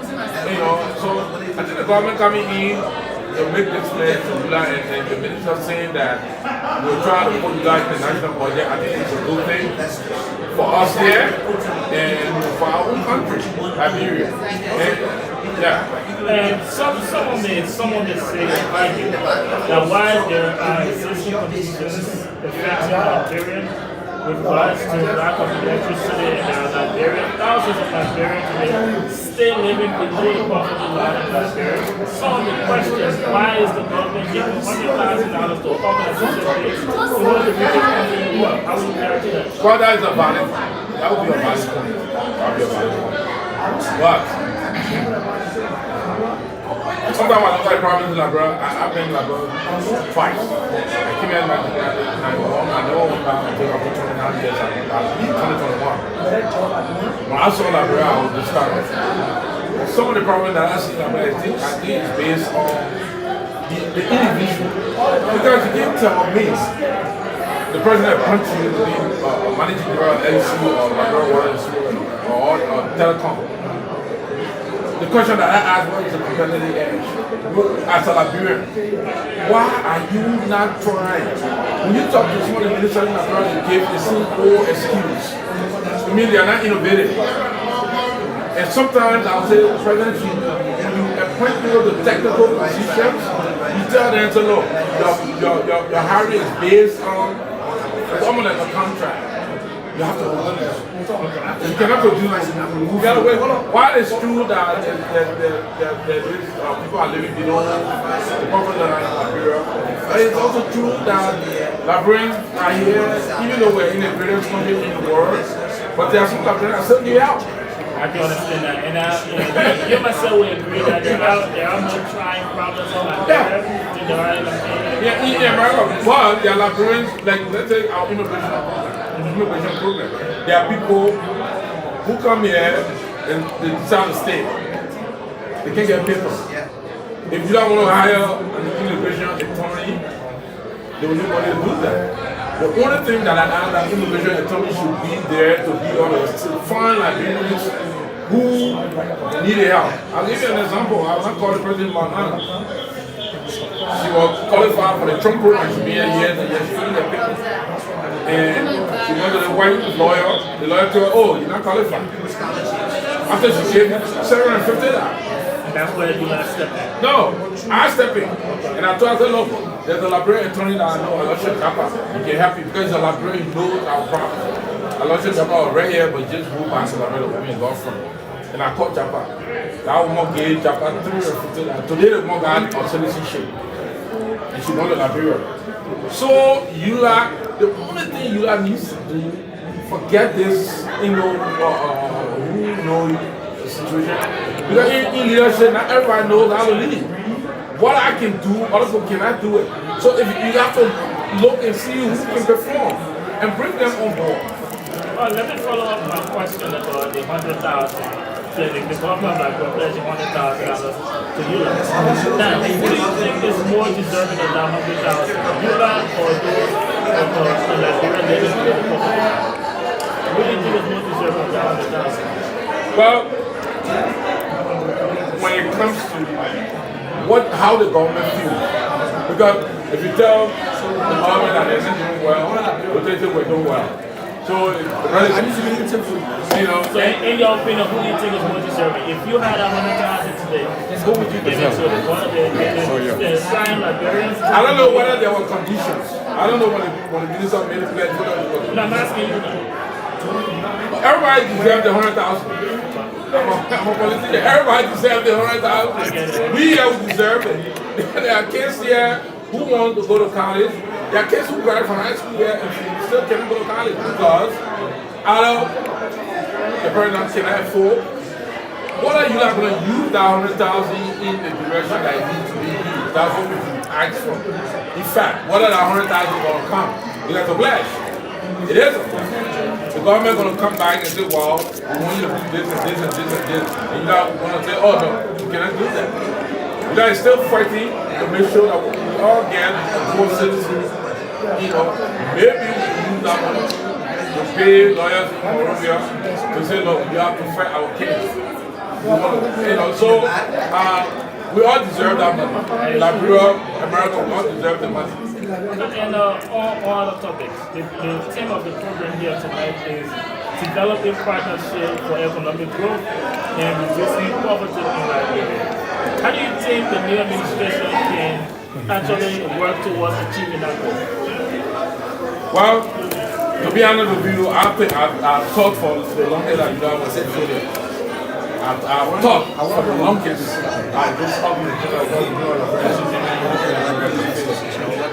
All because the way they run the organization does not even recognize county associations.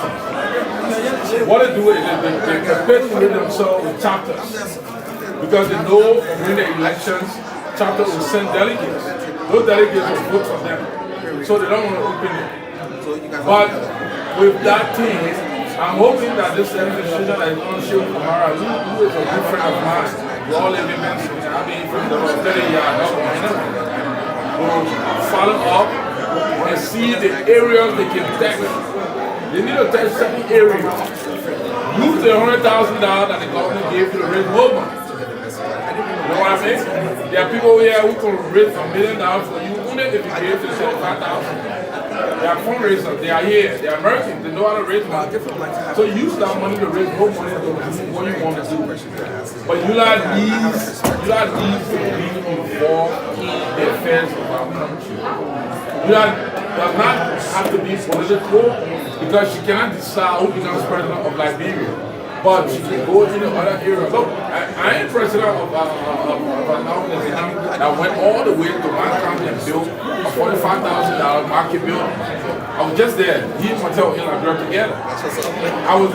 My organization gave 125 student scholarships to Liberia. My organization produced 3 medical doctors who used to get them $500 cash every semester. So those are things that you do. Tap into people who been there, who know what it is, and talk to them. But I'll come to these out. The patriotism, we lack that. You know, we lack the patriotism. Because if they made you managing director at LC, take it upon yourself. Say, look, I am a Liberian. I'm going to make sure. Look, I was in Ghana for 2 days. I walk in the hotel. They give me a key from the front desk. I went in the room. There was no light. I was looking for a light. I took the key and put it into a little hole. I saw the one that light came on. Provide these services for people who can afford. In Liberia, everybody got a cell phone, but if you don't pay your bill, they cut your cell phone off. It should be the same thing when you let them in water.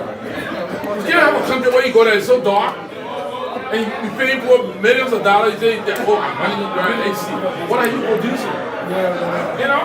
And I'm being honest, I'm a sleeper. I'll be a sleeper forever. Because I don't change parties. I don't jump from party to party. This is the first political party that I've joined and I'm standing. Well, Mr. Frank White, it was a pleasure speaking with you. Before we quite leave with you, let me give you the opportunity to give us your party card. Thank you, and I welcome this tonight. LTRN or LTRT. He's a good friend. Even as well as trying to make it show that he's trying to be out. Liberian needs help. I'm a Liberian, I saw Liberian, I still look like a country that just came from war. When you enter Liberian, when I lived in Liberian before the war, I know when it says Dubo Road, those days, he knows. You go to Dubo Road, you know what Dubo Road is. Today you go to Dubo Road, to me, everywhere you know, Western Liberia, that's bad. All Liberians have to go the president, the leaders have to talk about sacrifice. I've never heard it in the early time. I've not heard it since John Garrett's power. Tell your citizens to get a roll up our sleeves and rebuild our country. Starting from myself. I've listened to the president's address. I was in Inaugural when he gave the address. I was in the capital. I was listening. We need help. We need to do what we can do to help our country. But we are, and we have to. And any other way, whether it's through this media, whether it's through school TV, and that's why I was so upset when Spoon went to Liberia. Spoon. You know, we talk about like brother, you party, you know. So all the girls will be patriotic and think that when you go to Accra, you go to Abidjan, you see, when you go back to do the same thing. All my life of being worried. But the more that I saw, make sure we show what this happens. We have to do more. I want to thank you to this network for even being here tonight. Because they're being here tonight, we're going to go along. People are going to see what's happening, you know, and I want to say thank you. Keep here, you look at our newsmen. All the small people are here and they will dress up, you know. But who they know in Liberia, they know something. They don't know you. I'm hoping that when you start getting that recognition, you're not trying to be like that.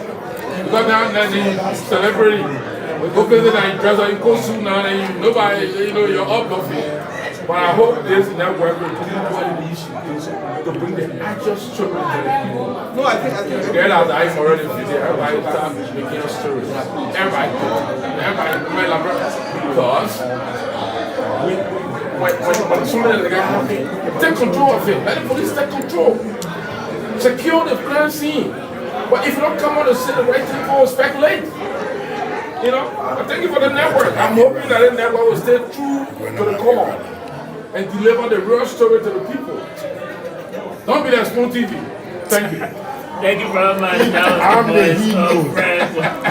He knows that. Yeah, thank you. Okay, so you have another opportunity. Yeah, you're going to say with him, but you're going to say with him first. Yeah.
Welcome back, ladies and gentlemen. This is the Liberian Regional Television Network. My name is Derek Yale, and we are here bringing you live coverage of the 47th inaugural ceremony of the Union of Liberian Association in the Americas. We are bringing you live interview, and here I'm with Joel Williamson. Mr. Williamson, welcome to our microphone, and please introduce yourself to us. I'm Joel Williamson, Liberian and an ardent supporter of ULAA, and and this present administration. I live in Maryland and I'm also executive of Executive of DuPont Investment Liberian Limited. And Mr. Williamson, we just got through with the program in there. Give us your reaction to what you saw in there. Frankly speaking, what I saw in there was encouraging. It was a well-attended program.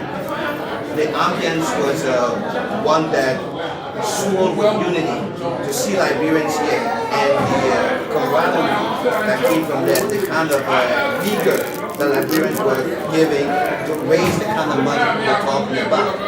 And you know, a great writer once said, politics ends at the water's edge.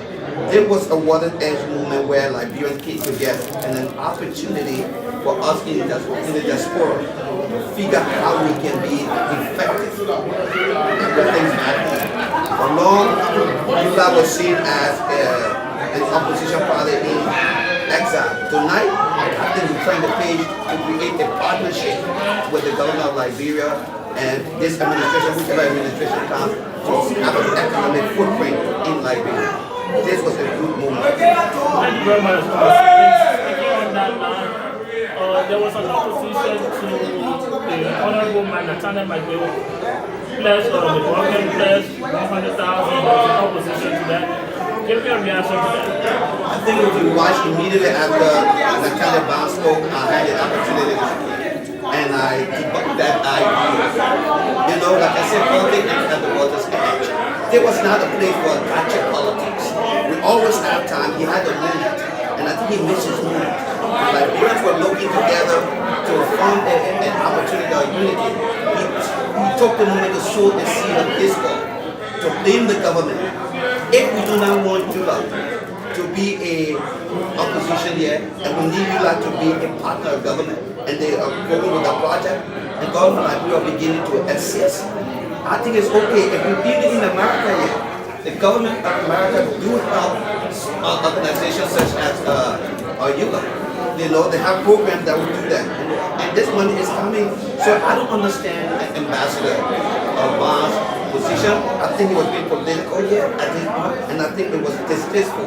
I thought that his statement was distasteful. It was uncalled for. And that's why I said, politics ends at the water's edge.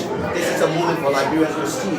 So I don't have a problem with the donation they're giving to ULAA, because ULAA has a role to play in Liberia, and they only do so from a position of a financial position. They are bankrupt. They don't have the money. And so I see it as a good moment. Each of us Liberians, if we were paying ULAA our real dues, ULAA will not be in a position to seek money. They will have money in their coffers. I can ask Ambassador, when have you paid a due as a Liberian yet? When have you? We're not paying our dues for the chapters. I ran against Shehu, okay? My team ran against Shehu, so I understand. But I called Shehu the other day and said, listen, you won. It's not that we lost the election, you won by 4 votes. And so we'll give you our support. But Liberians in the diaspora need to see ULAA as our unifying tool, as that vehicle that can bring us together. And whether it's $10 or $12, we have to pay every month. Pay it to ULAA. And then we will not need government support. Speaking of partnership, the overall theme of this program tonight was creating partnership in order for economic growth and to reduce poverty in Liberia. With the addition of the financial assistance from the government, what more do you think the government of Liberia can do to help ULAA to achieve that goal? One of the things that I were in there with ULAA, we begin to form this partnership with the government of Liberia where we can talk with you, say, look, you know, one of the things about the war we say Liberia had a brain drain, but the war has created a positive, overflow of educated people. If we can work with government of Liberia through USAID and UNESCO and say, listen, we can send doctors to Liberia who study and have student loans. If you pay the student loan and they work 2 years in Liberia, or they teach people here, you'll begin to have people going to Liberia. you begin to have, where they capable becoming Liberia right now. We have the available becoming capable. You have capable people going to Liberia to teach at the university, to be doctors, where we can work and form a partnership. Look, pay this man, student loan year, you go and spend two years in Liberia, create a workforce where you like helping to you see, poverty is not just giving people back or rights and everything, it's giving them a hand up, not hand out. And the way you create that is building capacity, human capacity. And right now, we are bereft of professional people in Liberia. Everybody here, because they talk about pay.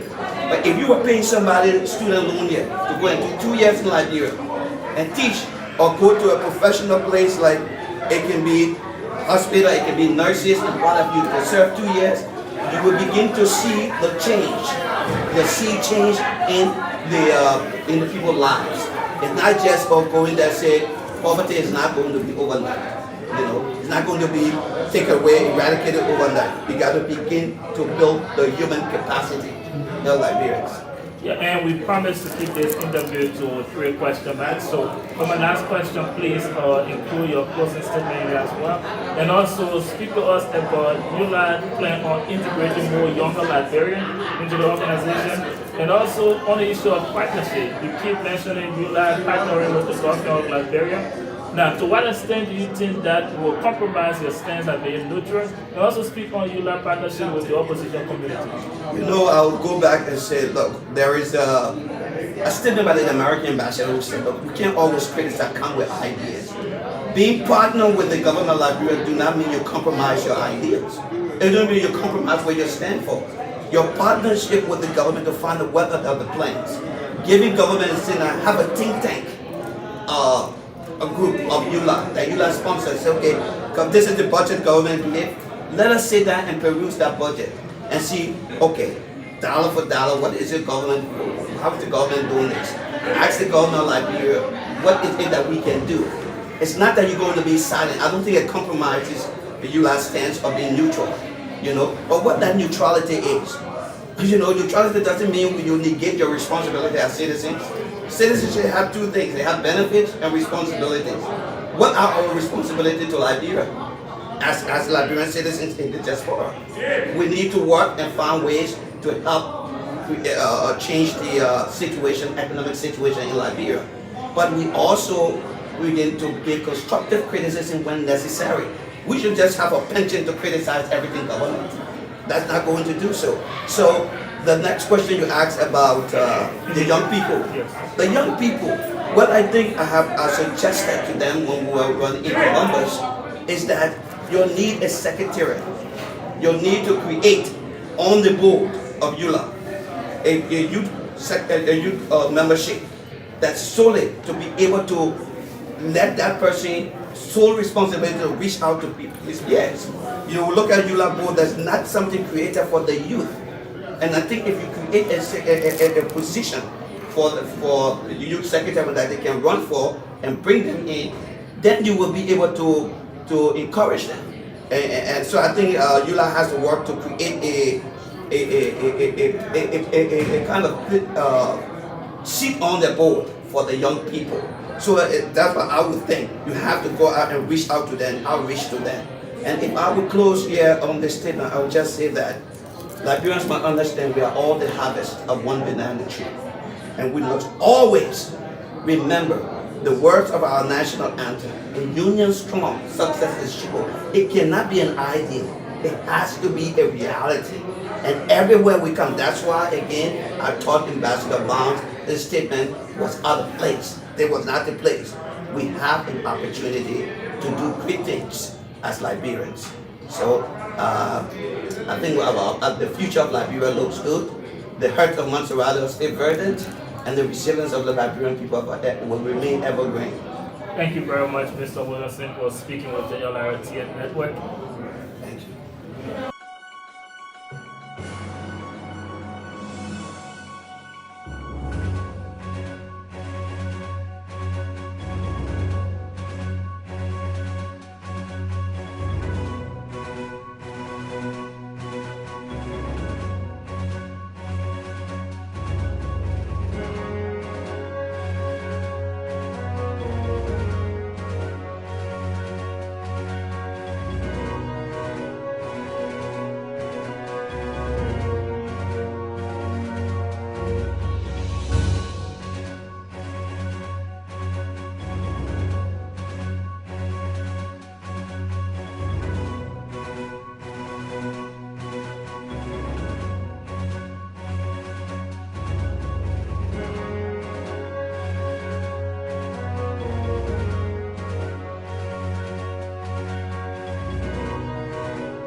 0.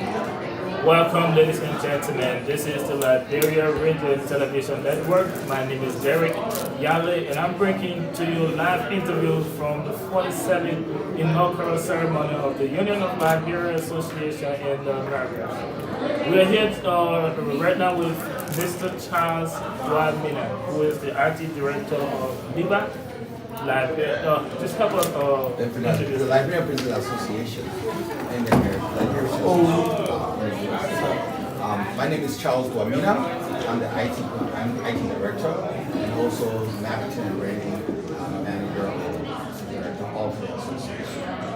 My role specifically is to be able to bring Liberian businesses together and to make sure that our goal objective of unifying us and creating opportunities within our groups and also exporting that. I'm technically here to represent the president. I'm the director of the association, with Jackson George. Here at this time, so I came to represent him in the association at this wonderful event. It was extremely wonderful. You see, it came out very wonderful, very good. Oh, that was going to be my initial question. How long have you been around ULAA? What is your reaction to the program that we're doing? Well, I haven't been much involved in the organization. I've been in the States for quite some time. I've been in the States before. I really admired the work of the association. In the past, I always thought the organization was more political, and that everybody was using the organization as a stepping stone to go back home and make a difference. So I didn't perceive the organization in any other different light apart from just a political organization and everybody just talking. But my presence here today and my involvement in the process has actually given me a different perspective about the organization and the role they can play in making a difference in Liberia, especially where they are. And as such, as a member of the Liberian Business Association, the whole objective, more or less, is to help them achieve the objective that they have exposed. I attended their program this morning, and there was a part of the program that talked about entrepreneurship.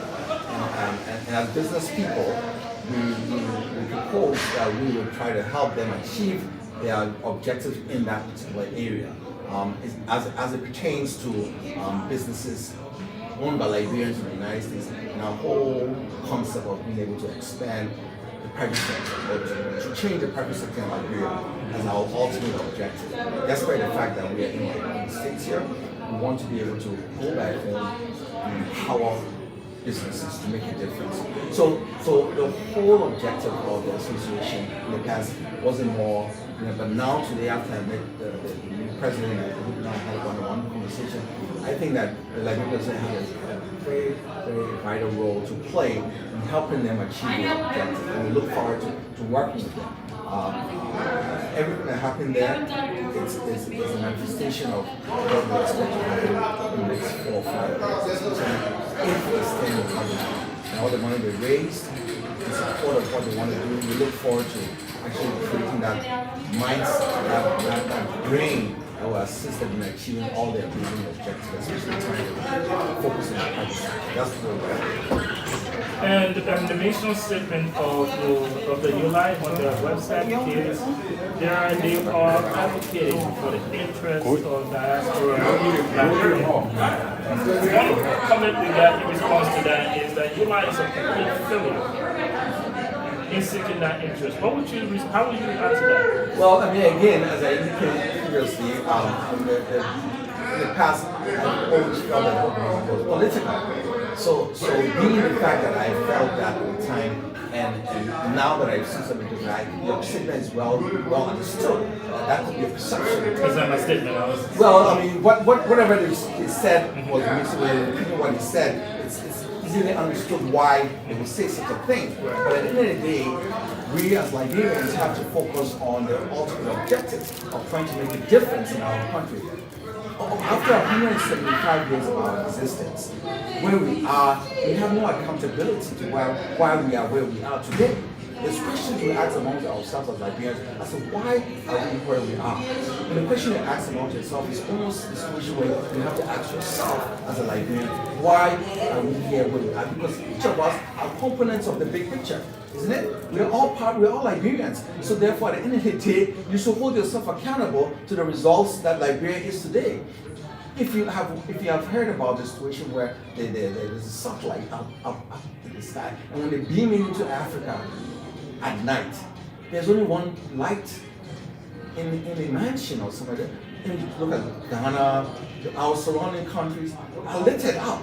The question is why? After 175 years or plus of existence, the question you ask yourself is why will it be as such?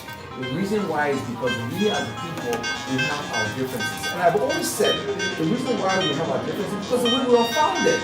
And I don't know why people don't want to understand a child born. If we are founded in this life, then there has to be division. The United States, the ULAA itself, as you can see, is an organization of all Liberian associations, isn't it? At the end of the day, the strength of those individual associations are within the chapters, the very local chapters, the Basa Association, the Nimba Association. You realize that they are very strong in it, but the reason why they are very strong is based on the segregation and the way we think about ourselves. And to be successful, you have to find a way where we can think together as a nation, as a people, where your hurt is my hurt. Whether you Basa, you Grebo, your hurt is my hurt.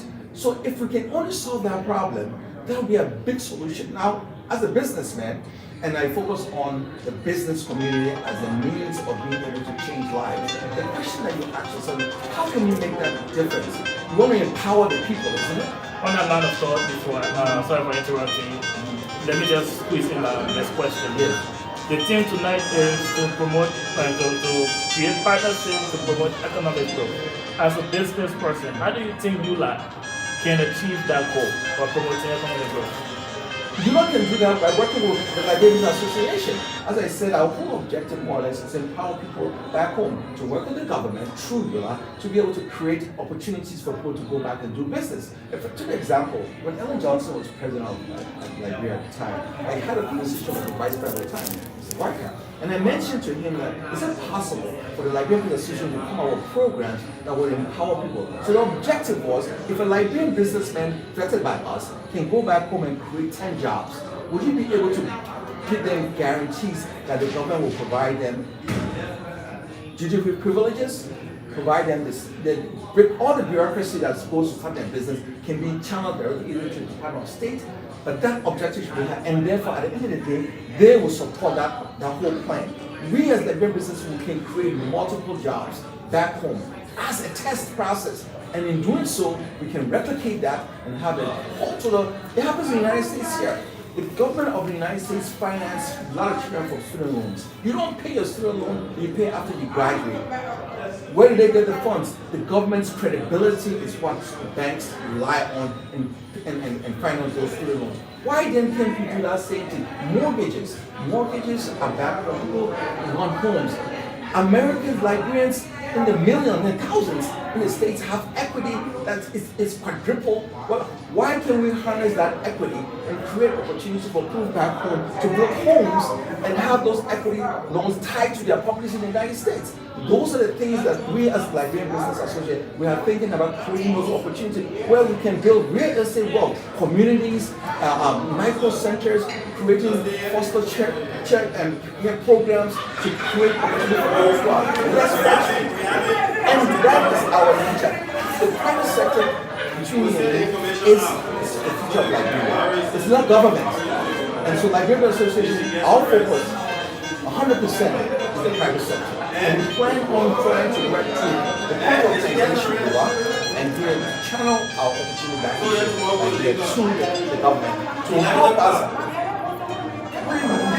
manage the process and bring all those bottlenecks, duty-free privileges, going to customs, business registration, all those processes should be handled by one unit of the government in coalition with the Liberian Association. So we're working on that, and we believe that by doing so, guess what? We're going to empower a lot of Africa, a lot of Liberian men. And I'll tell you a secret, if you realize, as a young man, What makes you impotent?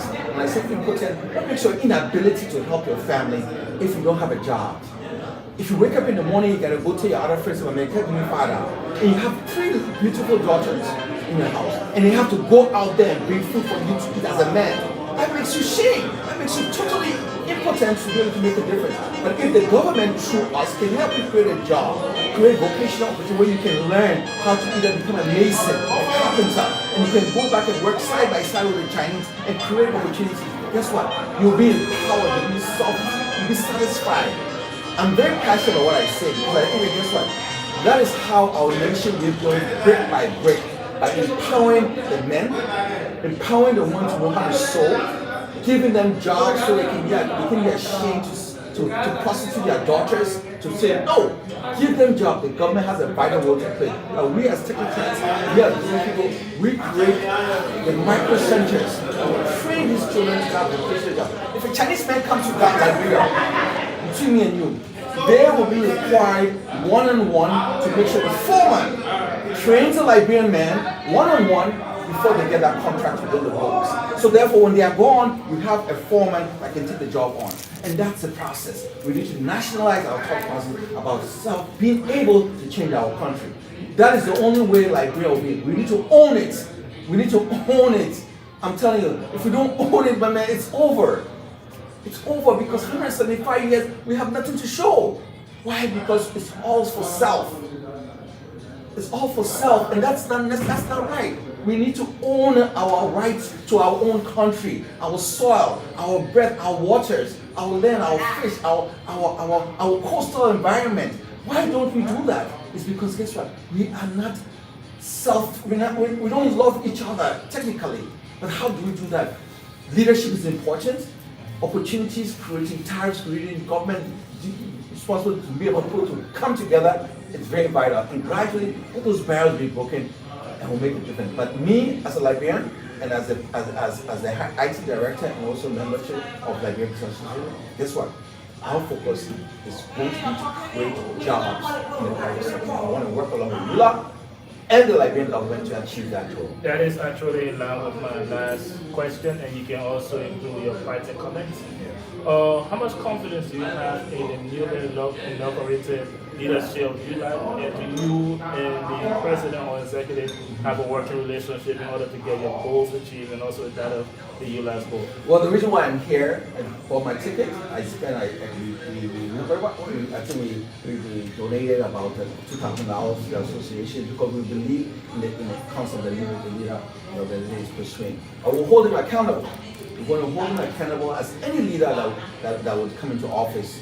You know, platitudes and words are different, but the main thing that happens to us is the ability to be practical and make sure it works. So we have an open mind. We're going to work with him as an organization and try to help him achieve an aspect of his whole objective. And our focus is not politics, our focus is the private sector. And I believe, given the relationships and given the individuals who are within the organization right now, I think there is a future ahead. The only thing that I'm worried about is the ability to bring conflict within the various organizations and decipher all the plans that they have and the ability to manage that. That is why I'm concerned about it, because at the end of the day, you see that people tend to try to derail the thought process by bringing into divisions and the organization and I mean, we need to work together as one group. And I talked about how we can do that in terms of being able to be committed. That once a Liberian, always a Liberian. So I'm saying, and that is all I'm saying, and focus on the holistic nature of our country to make a difference. So I really say, I mean, on my part, as a Liberian businessman and my experiences over time and my commitment to my friends and my home, I think the most important thing I'll say to all Liberians, the way you run your home is how you want your nation to be. So you have a home as a father, as a mother. You leave your house every morning with your children, and you want to be able to make sure your children grow and respect other people like yourself. You need to break it down to that level. Being able to understand your surroundings and being your neighbor's keeper and being able to be sacrificial and be more accommodating. That is what it makes the nation a great nation. And as long as we can do that as a people, everything is secondary. I'll be very honest with you, everything is secondary. So my Liberian people, that is what we need to focus on. We need to love our neighbors. We need to try to communicate with each other. We are one people, and that's the only way you can make a difference in the environment. I hope I'm not talking too long, but I think that is why I become very passionate when I talk like that. You know what I'm saying? And you can feel me, Thank you very much. Thank you for your time. Charles Charles Duamina. Nice to meet you guys. No problem, man. You're a good man.